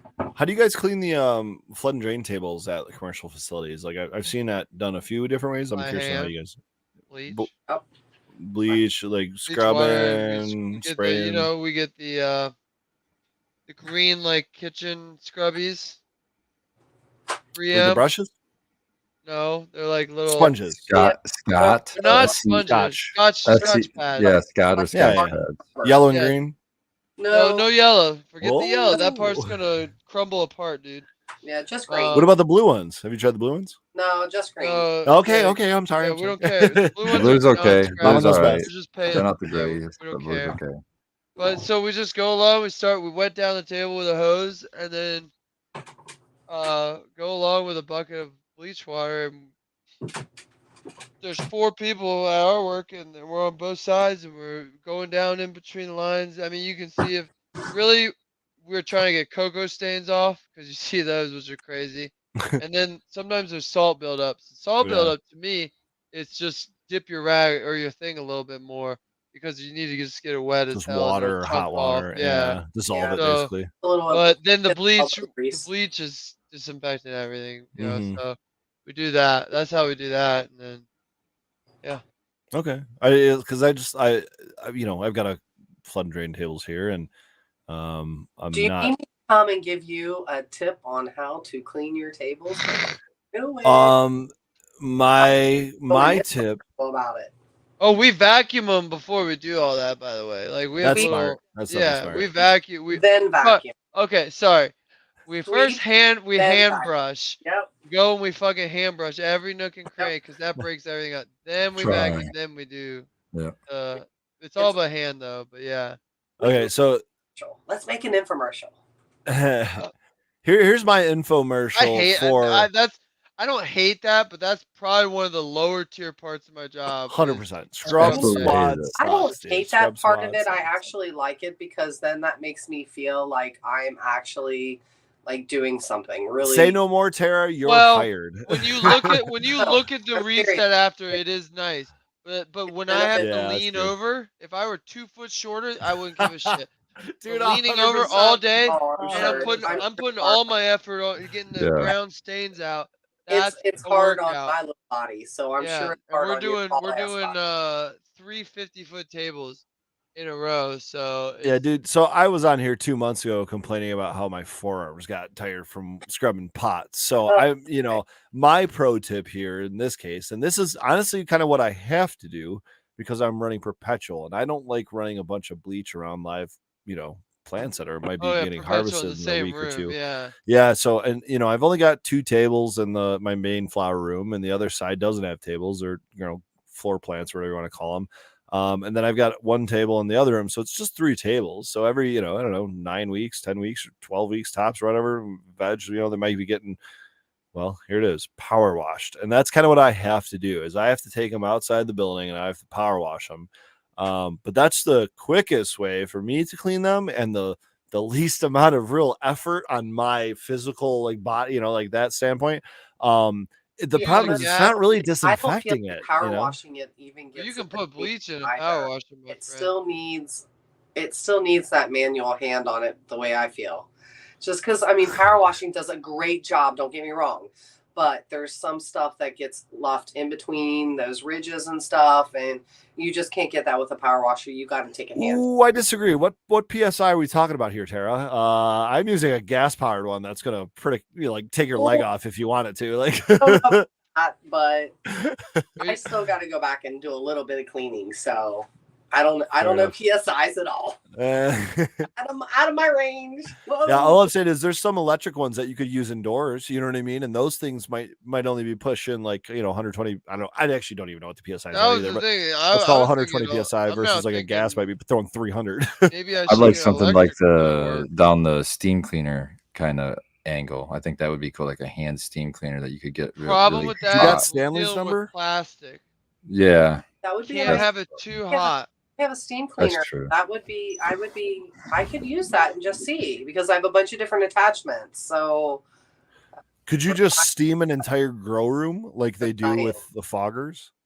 Yeah, but yeah, I don't know. they get water everywhere. I mean, if everything was like IP whatever 60 whatever rated, is it? Is it? Yeah, maybe It's not just possible, do it right? in the room, but if you Yeah. could remove it from the room and then do it outside the room, then maybe Well, they got those that, steam but humidifiers. I don't know. Right. That's what I'm saying. If you get it hot enough, you just apply that to the whole room. It's the same concept as applying a disinfectant or a IPM product. Well, then you might as well just use the Pro I Cures don't or know. the I'm garden all clean about a steam cleaner, chlorine cleaning bombs. and not using cleaning products. So I'm all about steam cleaning. So Well, I think steam cleaning can be used for. It can clean your windows, your mirrors, your toilet, clothes. or but is it your cleaning? grill. Is it disinfecting? A little bit of both. That's the Green question. I want it to wholly disinfect. I care less about cleaning. Baked wants bleach plus Zerotol plus antibacterial soap plus. I've tried. We run cleanse in our lines, so we don't Xeritol them anymore. But I'm like, we could. I've always been like, yeah, we could. What's I the hate difference that shit. Though it between smells so cleanse and bad. Zerotol, and why do you guys use one over the other now? Cleanse is a part of Athena. It's what everybody's in Hydro have been using for 50 years. It's hydrochlorphus acid. It's pool cleaner. It's a low percent It's of basically bleach. pool shock. Yeah, bleach. Yeah, it's all the same And stuff. so it keeps. That's the only reason you got that there is it keeps your lines clean. It does keep your lines clean, but does it clean the buildup in that? I'm curious. We've been running it fine. Yeah. Talking We haven't busted open our sometimes lines. we have lines that don't work properly, and it's like we've blown them all out, so it's like, and then you have 5 that won't work, and it's like, did those really get blown out or not? You know what I mean? I'm just talking. That's all. Yeah. But yeah, so yeah, it's the part of it. Yeah, the only thing I don't like is when you use that, then then there's really no point to be using microbes because that shit's gonna kill everything. Hopefully. Yeah, and they say it's supposed to.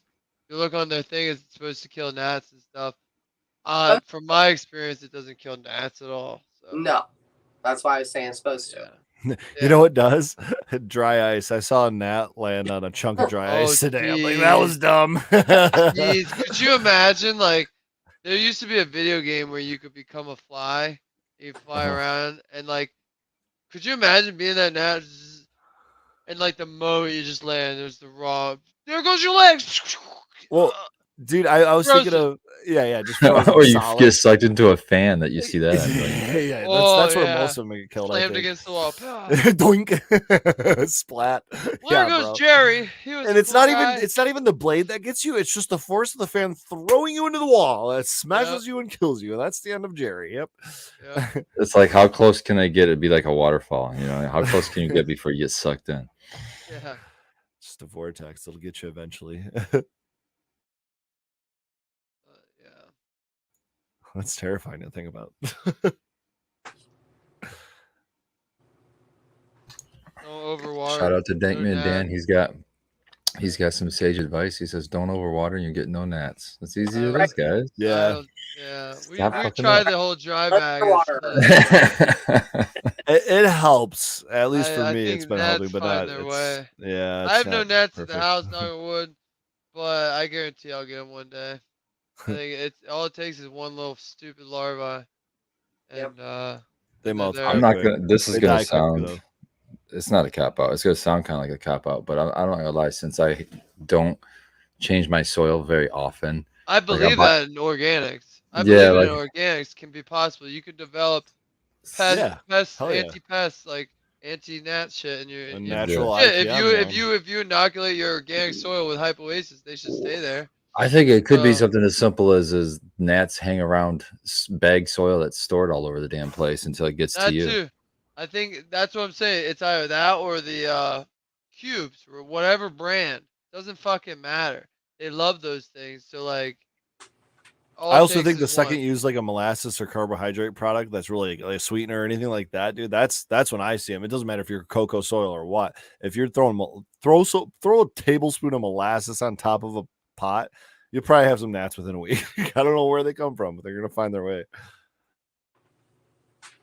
Yeah, that's the thing. Like with cocoa, we're running off. We're running through. So it's like it's at max field capacity every time I water. So how do you stop the gnats from getting into that? And I don't know. I Drybacks think are I quicker like too, though. nematode. Yeah, but I think the gnats can get in there and get out before the dryback happens in In 24 soil for hours. sure. Cocoa, I'm I saying. think nematodes and BT or any other kind of predator like a mite. I'd like to see if BT Hypostasis. would work. I've Been doing hypoasis, but it's not as effective, I think, as nematodes. Proper nematode use.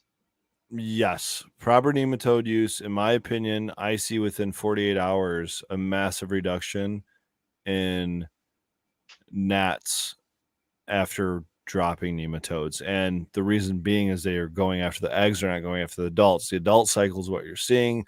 That's much shorter. That might be only a day or two, whereas the larva cycle in the rhizosphere is going to be a few days. So nematodes are going to take care of those because they're going after the larva. They're going after, that young phase of them. They're not going after the adults, whereas something like a predator might, I think. I think they are also going after the larva too. But the adults, I mean, that's like just sticky trap them. You know what I mean? Like put some fans up.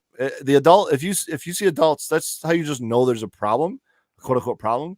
But don't attack the adults. It's not going to do you any good. You really have to go where their larvae are, and that's in the soil. So yeah, nematodes once every 1 to 2 weeks. I mean, it's such a short cycle. If you really want to crush it, do it once a week for 3 or 4 weeks. Probably be straight. Or just go hard with like 3 or 4 different modes of attack for a week, and it'll help significantly reduce them. But fungus gnats, all in all, I mean, it's hard to let them get out of hand, and it's hard to let them become a problem. And it's hard to get rid of them entirely, depending on what you're doing, but they're just not. I mean, in comparison to all the pests and problems that we have as cannabis growers, it's like way down the list, I think, in my experience at least. Yeah. It's still, I Uh, think it's that approach. Like, Care not about there's not one better than the other. It's a it's multi-tiered constantly, approach. yeah. You hit it with as many of the different ones as you know I that are really feasible. like the mosquito bits and stuff. Yeah, I've used those in my Or reservoirs, grow like, them on top of my root or what's a balls. fun one in cocoa that I do at the house is like brand Concierge Works BB spores. You can buy a little vial for like 20 bucks or whatever it is, and that lasts so long. You just maybe once a week remember to put a little bit of spores in your nutrient water when you're watering, and you're gonna inoculate that cocoa, and BB ain't gonna let anything live in that. So Have you figured out how long that lasts? Because I still have that, like, I don't know if it's a 5 pound, but maybe it's like a one once you pound They're yeah, bag of what it. spores. They're they're Yeah. spores, spores. so Once they'll you last for a long inoculate, time. I've literally pulled out what because I when I first got it, I want to see how this worked, and you could pull out the whole root ball, and you could literally see it was covered in like a thin mycelium, basically. Like you could Yeah. tell there was a fungi had taken over the whole thing. So it's like if anything tried to get on there, you're mushroom meat at that point. Well, my concern though is how long does that last? Because if I were to use it on something like my outdoor vegetable garden, which I'm dealing with ants right now, and I haven't done a whole lot to combat them, and my plants are now big enough that I might not have to do much to combat them, but I've had some issues with some ants and other bugs, and I'm in this thick 3,000 square foot, 4 inch deep layer of mulch with soil under it, and the entire mulch layer is full of mycelium. The whole thing, you just put your finger in it and spread it open, and it's just white down below it. Every day we get rain in the morning, there's just thousands of mushrooms all over it.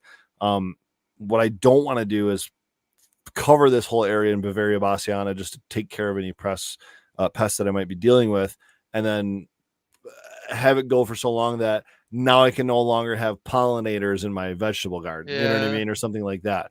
So it's not really a half life thing. I know it's spores, it's fungi. I just don't know how long we're talking about this actually lasting. I don't want to necessarily propagate my entire property with Bavaria bassiana. You know what I mean? might So destroy the the two different pollinators. things. So the mycelium you're seeing on your under your The mulch mulch. layer, so decomposing is like so it's using that mulch layer as its food. That's why it's there. The BB, its food is the bug, and if there's no bugs, then it's not gonna continue to live. Oh, so it can Kind of a it thing. can So store it's a living itself thing that too, way. though, right? So it can only persist for so long. Well, I would also imagine every winter, and the only way BB is gonna reproduce is if it gets mushrooms up on top. So you'd have to keep the whole thing wet, which outdoor it probably wouldn't. Dude, Maybe it I could, told like you in guys, I'm getting hundreds, if not thousands, of mushrooms almost every single morning, especially if I water my yeah. garden. So That mulch is holding so much moisture. It's crazy. then you would I don't know. Then you would yeah. You may not want to use it because it could sporulate, and spores will definitely last through winter, as far as I know. And then you'd have it in the next season again. Yeah, I need to And the thing is, it kills everything. anything soft bodied, any soft bodied insects, So like, yeah. Well, that's But the you have thing. to So if you remember too, wanted it for ants, it's not gonna kill ants. They're not soft bodied. it all Ants, depends on the ants are fungus hard too. bodied. Like your mosquito bits or Sure. the BTI, or Bacillus thuringiensis, that has to be eaten by a bug for it to kill it. But BB, Bacillus bassian, Just that has just to has to be touch it. contact. You have to, when you're spraying, Yeah. you have to contact that bug for it to germinate on that bug and to kill it. So I mean, you'd be spraying the bugs that you're trying not to kill. So you'd have to be actively out there spraying your bees and everything else to kill them with it. Yeah. But yeah, ants are hard bodied. So I don't know if it would work on them. Hmm. I watched. I dunked an ant, a carpenter ant, which by the way are very resilient. I dunked one in Suff oil, and that son of a bitch cleaned itself off and walked away.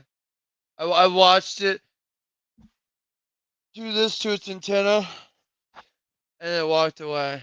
It's ants are pretty resilient sons of bitches.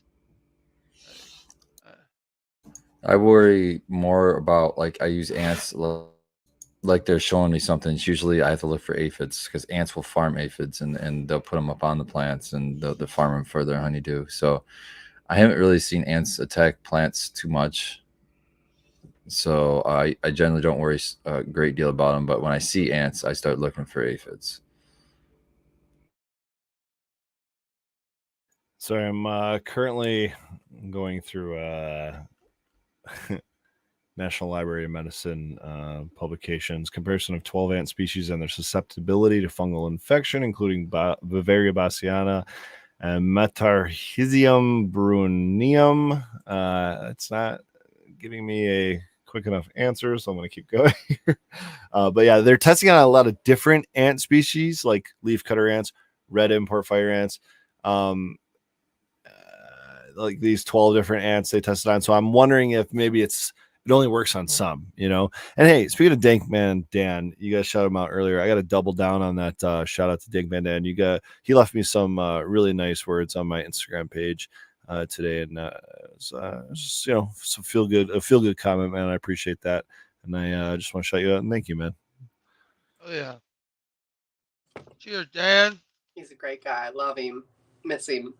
Miss working with him and Trish. Great team.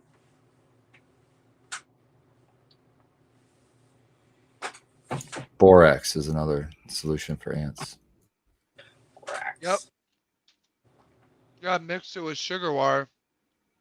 Really?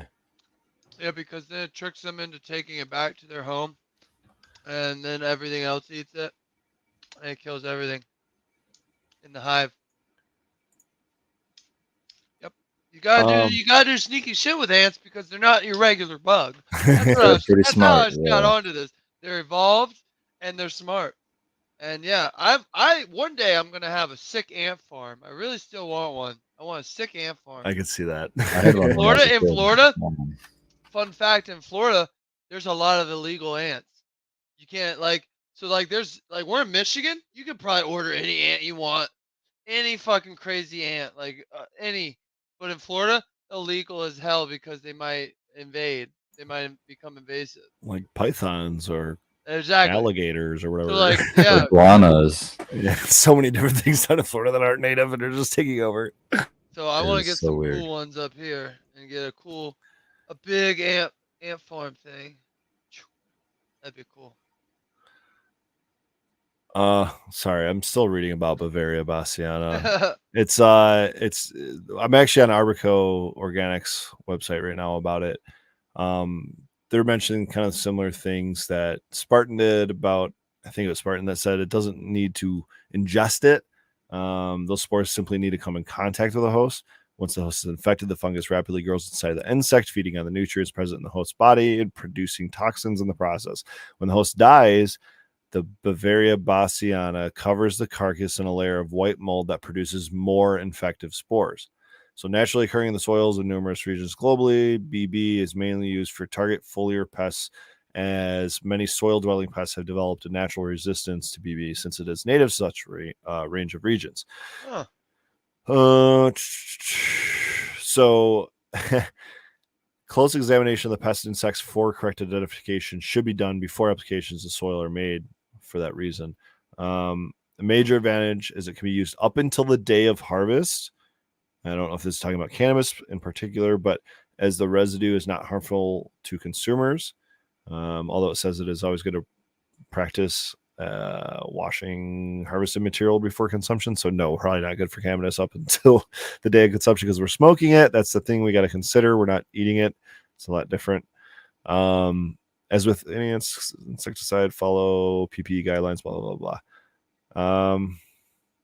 Yeah, I don't know. So I'm not seeing anything about like a end term on it, you know what I mean? And if that would ever like really leave your soil, especially like you guys are saying, if there's an active, but it's got to be contact though, right? So if you don't contact them when you spray, it's done until you spray again.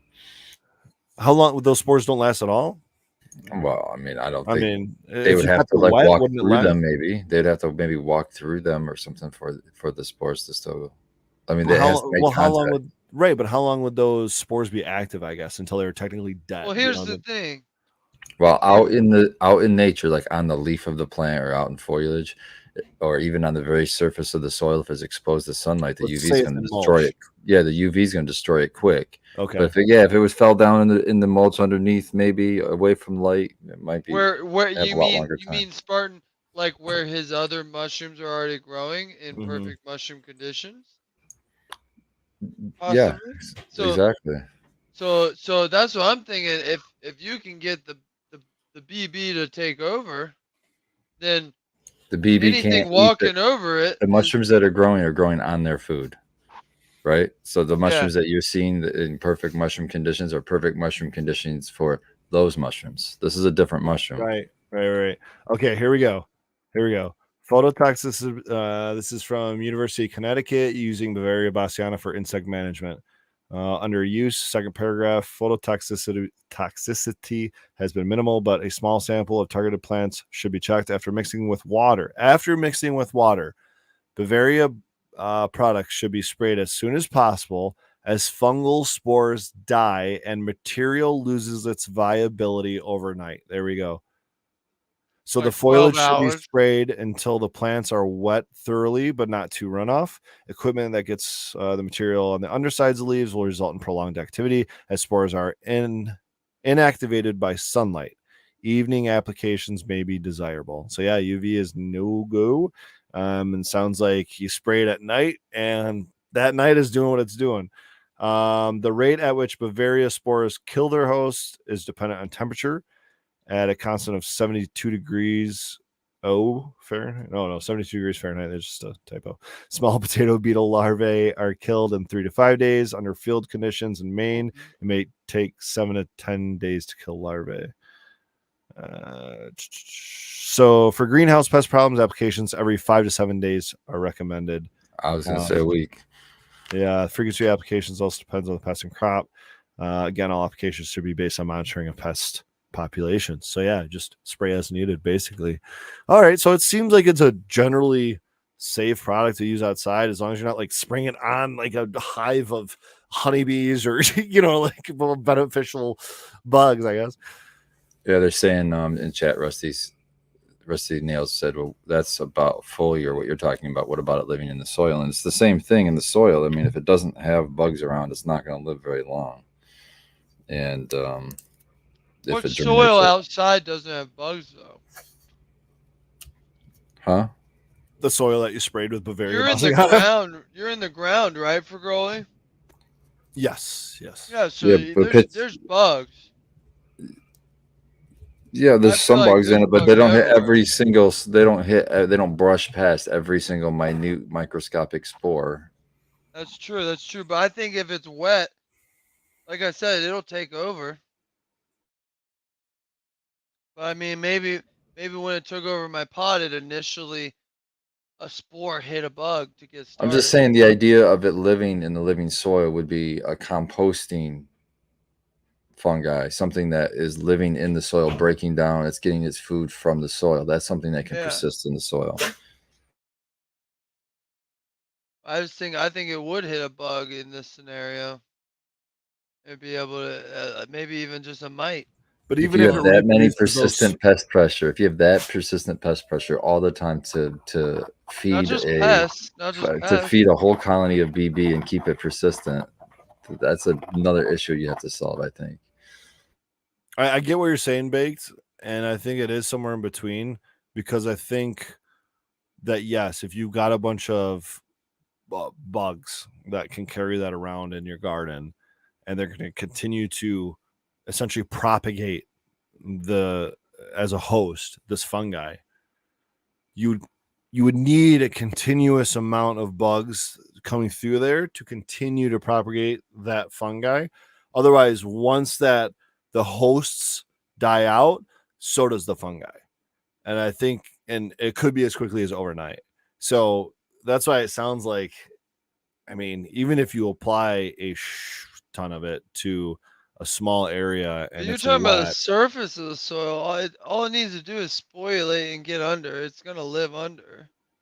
Why? Well, what's it going to live on? it's saying it's gonna only overnight. It's good for. There's no bugs under the soil. There's no bugs that inch under the soil, 2 inches under the soil. Not Even if there constantly. are, Yeah, but that's the thing. Even if there are those are going to die and then propagate those spores right there. Something else has to come into that area, get past all the other spores, get to that. You know what I mean? Like they're going to die in the same area too. That's why I think in the matter of 48, 72 hours or something like that, maybe 5 days. Again, depending on the pest level, application rate, all that, it might only And take 48 to 72 hours to completely knock out just about how everything. does BB operate in the wild? It's a natural spore. It's a natural fungi. How did it I ever wonder get where to this it's native point if to. it kept killing Okay, itself so off? this is what I'm trying to say is like That's what I'm it's either wondering. a spore or it is sporulated and it's a living thing. When it's the living thing, it needs to have bugs right there to Mycelium Yeah. live layer. on. Okay. So at least we can agree on this, Yeah, right? it's Yeah. wet. Okay. Wet Okay. versus dry is a lot different. Yeah. Okay. So if it's a spore, it's not going to live in the soil or do any kind of living because it's just a spore. It's just sitting there. It's the egg. It's the chicken, before it's hatched. It doesn't live and persist. It just sits there waiting to sporulate onto an insect. Is there an argument there? Or do you So agree with that? I'm wondering where we got the information that the spore doesn't sporulate like other fungi and it needs a bug in order to make a mycelium layer. When I've used BB and my entire cocoa base was covered in white mycelium. In the bottom, the top. Obviously, I have probably bugs, but Are you sure it's that was still the BB? whole. It was Bokashi Earthworks unless he's selling something else. Sorry, I had Emily just got here and the dogs are going. I have a dog tornado going on and I didn't hear half of what you just said. So what I'm wondering is where we get the info that you have to have a spore that BB can't have mycelium. So if there's mycelium, it's no longer a spore. By Exactly, that's what I'm BB saying. absolutely can have mycelium. It can It make can that land on connection with the some wet plant. soil and make mycelium. You see what I'm saying? Just like any other mushroom, you can inoculate wet soil. You're inoculating. What you're trying to do there is inoculate the root of the plant, hopefully cannabis or whatever you're growing, and then trying to get it to be synerg. I don't know if synergistic's the name of the word I'm looking for. So it'd be You want it growing to on be the root. symbiotic with the cannabis plant. If you can basically infect your plant with it. So then all we need is roots for BB to live around too. If you're spraying your plant foliarly, you're trying to Yeah, get I've never done contact. that. I've never You're done trying to that. get. Okay, well that's another good way. That's if you I know only you have root trenched. I infestation only instead of an root IPM. trench. If you know you have it, it's good to Yeah, spray it because then if you get direct contact, it's gonna make more, right? It's gonna yeah. sporulate more. But then you can take whatever you have left in your spray bottle and root drench it and try to get it to get taken in or whatever it's called when it attaches or whatever that relationship is to the roots. I can't think right now. But I'm gonna whatever throw makes that relationship with the actual plant itself, then you want it to actually get touching the roots itself. But otherwise, if it's just chilling in the soil, it's just gonna chill. It's not gonna like spread and stuff. It's not gonna turn into mycelium and spread and things like that in the soil. It needs something to. It's like a symbiote. It needs something to work with. I will say that apparently BB is an anamorph of Cordyceps bassiana. Anamorph, isn't that like a transformer or something? Sort of. You're not too far off. That means you can reproduce asexually versus teleomorph, I think, is the sexually reproducing form. So I didn't even know that about fungi, that there's like two different types of at least two different types of sexually reproducing fungi, even in the same like species, same class, same family, same order, whatever, like all that stuff. But I'm just trying to dig deeper into this. I don't know how we got down this rabbit hole of Bavaria bassiana, but this is kind of hard to explain. I feel like I'm so uneducated in fungi, guys, after looking into this. Well, this is what I'm saying. With fungi, every fungi has its own mycelium. Like if you grow a penis envy, inject the grains or whatever, it grows mycelium. That mycelium isn't going to produce random mushrooms. It's going to produce penis envy. So I don't know what can BB not make its own mycelium in the proper conditions of soil without having eating a insect, or if it eats one insect, is that all it takes to get started on mycelium, or does BB not have mycelium and it's the only I'm fungi not. I know So of I'm that not. doesn't have I'm not. mycelium? Yeah, I'm not confident that it's got mycelium. Okay, that's what I'm saying. I don't know if that's crazy. Then it's like a carnivorous fungi straight Well, up. it's like cordyceps. You're familiar with Hmm. them? Well, it's part of cordyceps. It's the cordyceps bassiana. Oh, nice. It's So it's you know, the you're familiar with the cordyceps? How they grow out of like ants ants. and other bugs and things. Oh Everything but yeah, humans. yeah, that's what they were talking about with that show in the video games. Yeah, dude. Oh yeah. Huh. So a couple other things of note regarding this particular fungi. It's apparently 100% effective at eliminating bed bugs. So if you guys happen to have some bed bugs and are growing with some other bug problems, well, there you go, in your house and out. You're gonna take care of both problems. It also uh, a fungus attributed to Bavaria bassiana was observed to cause infections in captive American alligator, and also was implicated in causing pulmonary disease in captive tortoises. It depends on the temperature that those reptiles are kept at. But that's another thing. If you guys have reptiles, whether it might be in a pond that's near a runoff of your grow, or you maybe have some Yeah, reptiles you keep in your house that might be exposed to these spores, just consider it. Look into it. I don't know. This is all service reading I'm doing right now, but hey, you never know. yeah, What's that member Thrax? yeah, That was a bacillus. really. Yeah, it's what is the name of it? Fuck. I shouldn't even Google this. You're on a list. We're all on a list. Shit. Yeah. Oh, great! Now we're getting the How would show you canceled. say Thanks. this? The Latin name, I guess. Bacillus anthracis. There you go. Yeah, you just gotta Yeah, say I it remember more. watching the Netflix thing. I was like, "What? I got bacillus in my microbes and shit." But there's so many millions of bacillus strains, and it's interesting. Oh yeah, here's a fun little footnote: a microevolutionary experiment in 2013, which I love microevolutionary experiments because What is apparently that? it's basically forcing evolution in a small a period of time that you wouldn't normally see. So it's like, for example, and I think I've mentioned this even on the show before. I have no idea if this is correct or not. It was something I've been told or read or whatever. You guys fact check me. Apparently, it takes 40 generations to breed out or evolve out eyesight, or like eyes entirely, or at least the ability to see. I think it is not maybe the physical eyes, but the ability to see. And so, for example, if you think about dogs, dogs are something that reproduce quickly enough where you could do an experiment, like a microevolutionary experiment Oh, regarding ethics. That's a whole nother thing. But to, I don't know, breed out eyesight, or to see what it takes to breed out eyesight, right? So a microevolutionary experiment in 2013 showed that the greater wax moth was able to adapt its defense mechanisms during 25 generations, which again, that might be 3 years, 5 years, something like that. 2 years, who knows how quickly these things reproduce, while being under constant selective pressure from the fungus Bavaria bassiana. The moth developed resistance, but apparently at a cost. If so you what want me to find out happened? what Can you that put that cost in is, English? I'm going to have to probably read some Russian paper, it looks like. This moth developed an immunity. A resistance, not necessarily immunity, but a resistance over the course of 25 generations to a fungi that's been around all over the world for, That's pretty cool. yeah, Huh. moths are terrifying now.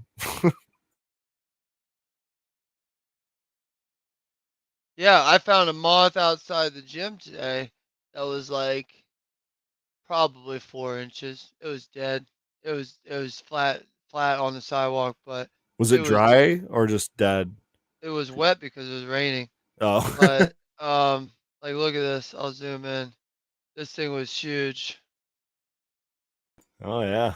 Oh It yeah, was that's good pretty size. too. And then check out this one I found on the door It's pretty at, dead. at work the other day. I'm not gonna find this picture, but everybody thought it was bird poop. and it was actually a moth. Wow. Holy crap. That's cool. Oh, wrong Super way. cool. Yeah.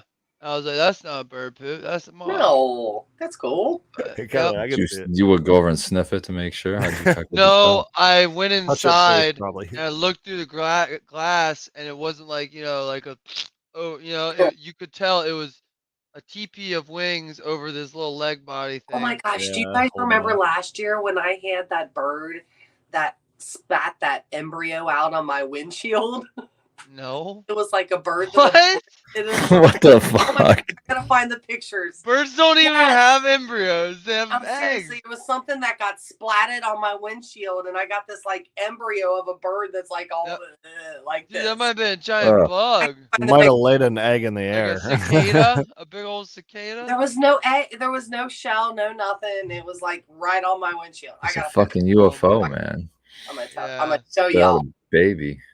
Oh, it's Have disgusting. you guys ever seen? That's gross. What'd you do? Have you You ever just put seen the a windshield wipers on really shoebill? fast to try Okay, to Well, she well, got out the we watched frying the pan. thing- What are you we talking literally about? watched that thing Like today bird that had the abortion. eggs that were kind of cooked in the shell, and the dude was eating them. Oh yeah. It could have been that. How did they make that? They don't have to half cook it. Where they dissolve the I know what you're talking about. They like dissolve So the gross. calcium outer shell or whatever. No, it was in street food in China where it was a Yeah. literally fertilized egg that Yeah. was Oh, yeah. that was led to mature and then House oh is all god. buried in the dirt, it's pretty kind of gross, too. shit. No. Yuck. Oh, my appetite now, thank tomorrow you. on the late sesh, Ooh, what we talking about on the late sesh? I'll show you the what every farm needs is a shoebill pelican. What? Oh, That Have seems you like a ever seen big one of those? animal. That yes. seems like a big animal to have. Bro, it's like 4 foot tall, and it looks Turn really up the cool. volume. Yeah, I'll try and get the audio. What do you working. feed those things? You have to have aquaponics and start growing fish. Small New Zealander it's- children. It's not like a ocean pelican. It's like a walk on 2 legs, and you probably feed it. Oh, like maybe that's pretty rat. common for pelicans, I think, to walk on 2 legs. Bro, can we just They only close out have the two- show they with only the have 2 audio of that legs. thing going? I don't know. I can't get audio to ever work. 'cause Maybe I'm I can. Hold retarded. on. I'm gonna try because this thing is terrifying. Is it You a thought? Hold on. Yeah, We all know. try. kind We of- all know I'll the show a picture Sand real Hill quick. cranes, right? You guys down there in Jackson area, you experienced Oh the my Sand Hill cranes. those Yes, but that looks like a deadly beak. I wouldn't want to be going up Bro, against that that. beak, Okay. that beak is almost a foot long. Like this thing is That looks huge. Look like at this. Look at this guy. Yeah. Yeah. Oh, look at him looking eye to eye to him. I gotta And get they the look audio, like guys. they look like a raptor when you look straight. Look at that. They look like a dinosaur. That looks kind of like an eagle they're to me. really Maybe a related. dinosaur. Well, birds are dinosaurs, but That's and the true. sound it makes, I hope he gets it. But the sound it makes is like a Gatling gun or something, or like a 50 cal. That was the video I saw. Yeah, it's like a machine gun. All right, I'm gonna try to share. I don't know if it's gonna share my audio, but I'll try. it never works for me. I Really? don't care what people say. We could tell that you don't care what people say. For some reason, you don't want to share audio. Can you guys hear this? Yep. Oh, we Yeah. Is that it smacking its beak? Story Yes. looks like it wants to murder you in your sleep. sounds like That's serious probably stuff. has other captivating All right, I don't migrate. know why there's They're all large, this other dis- audio, but let's just go back to the beginning. Yeah, Of it. here. Kind of like Joker with a Gatling gun. I mean, Yeah. would you not be heading for the hills or diving in a ditch or something? Like, if you heard that Yeah. thing coming down the street? Say hello Yeah. to my little friend. But if you got a baby one, you could have it, and it would be your defense mechanism.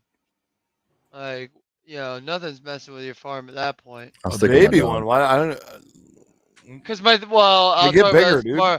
My baby, the theory with when I've ever raised, if you get them as a baby or as an egg, you can train them to like you, even an alligator, even a mean alligator. That's your crocodile. theory. Yep. Oh, Wait, what are you this is talking good about, for tomorrow. dinosaurs? Oh, he's talking about anything, any animals. Good luck with that. We'll Yeah, see you guys can get tomorrow on the toka- live a session. tokay gecko, most mean animal on the planet scientifically. You can tame it if you get it as a baby. We'll talk about What it is the most tomorrow. mean? A gecko is the most mean. Yeah, Is that I'll what look you it up said? tomorrow. Remind me. Tokay Gecko. I'm calling BS on this one, guys. We'll see you Okay, tomorrow. all right.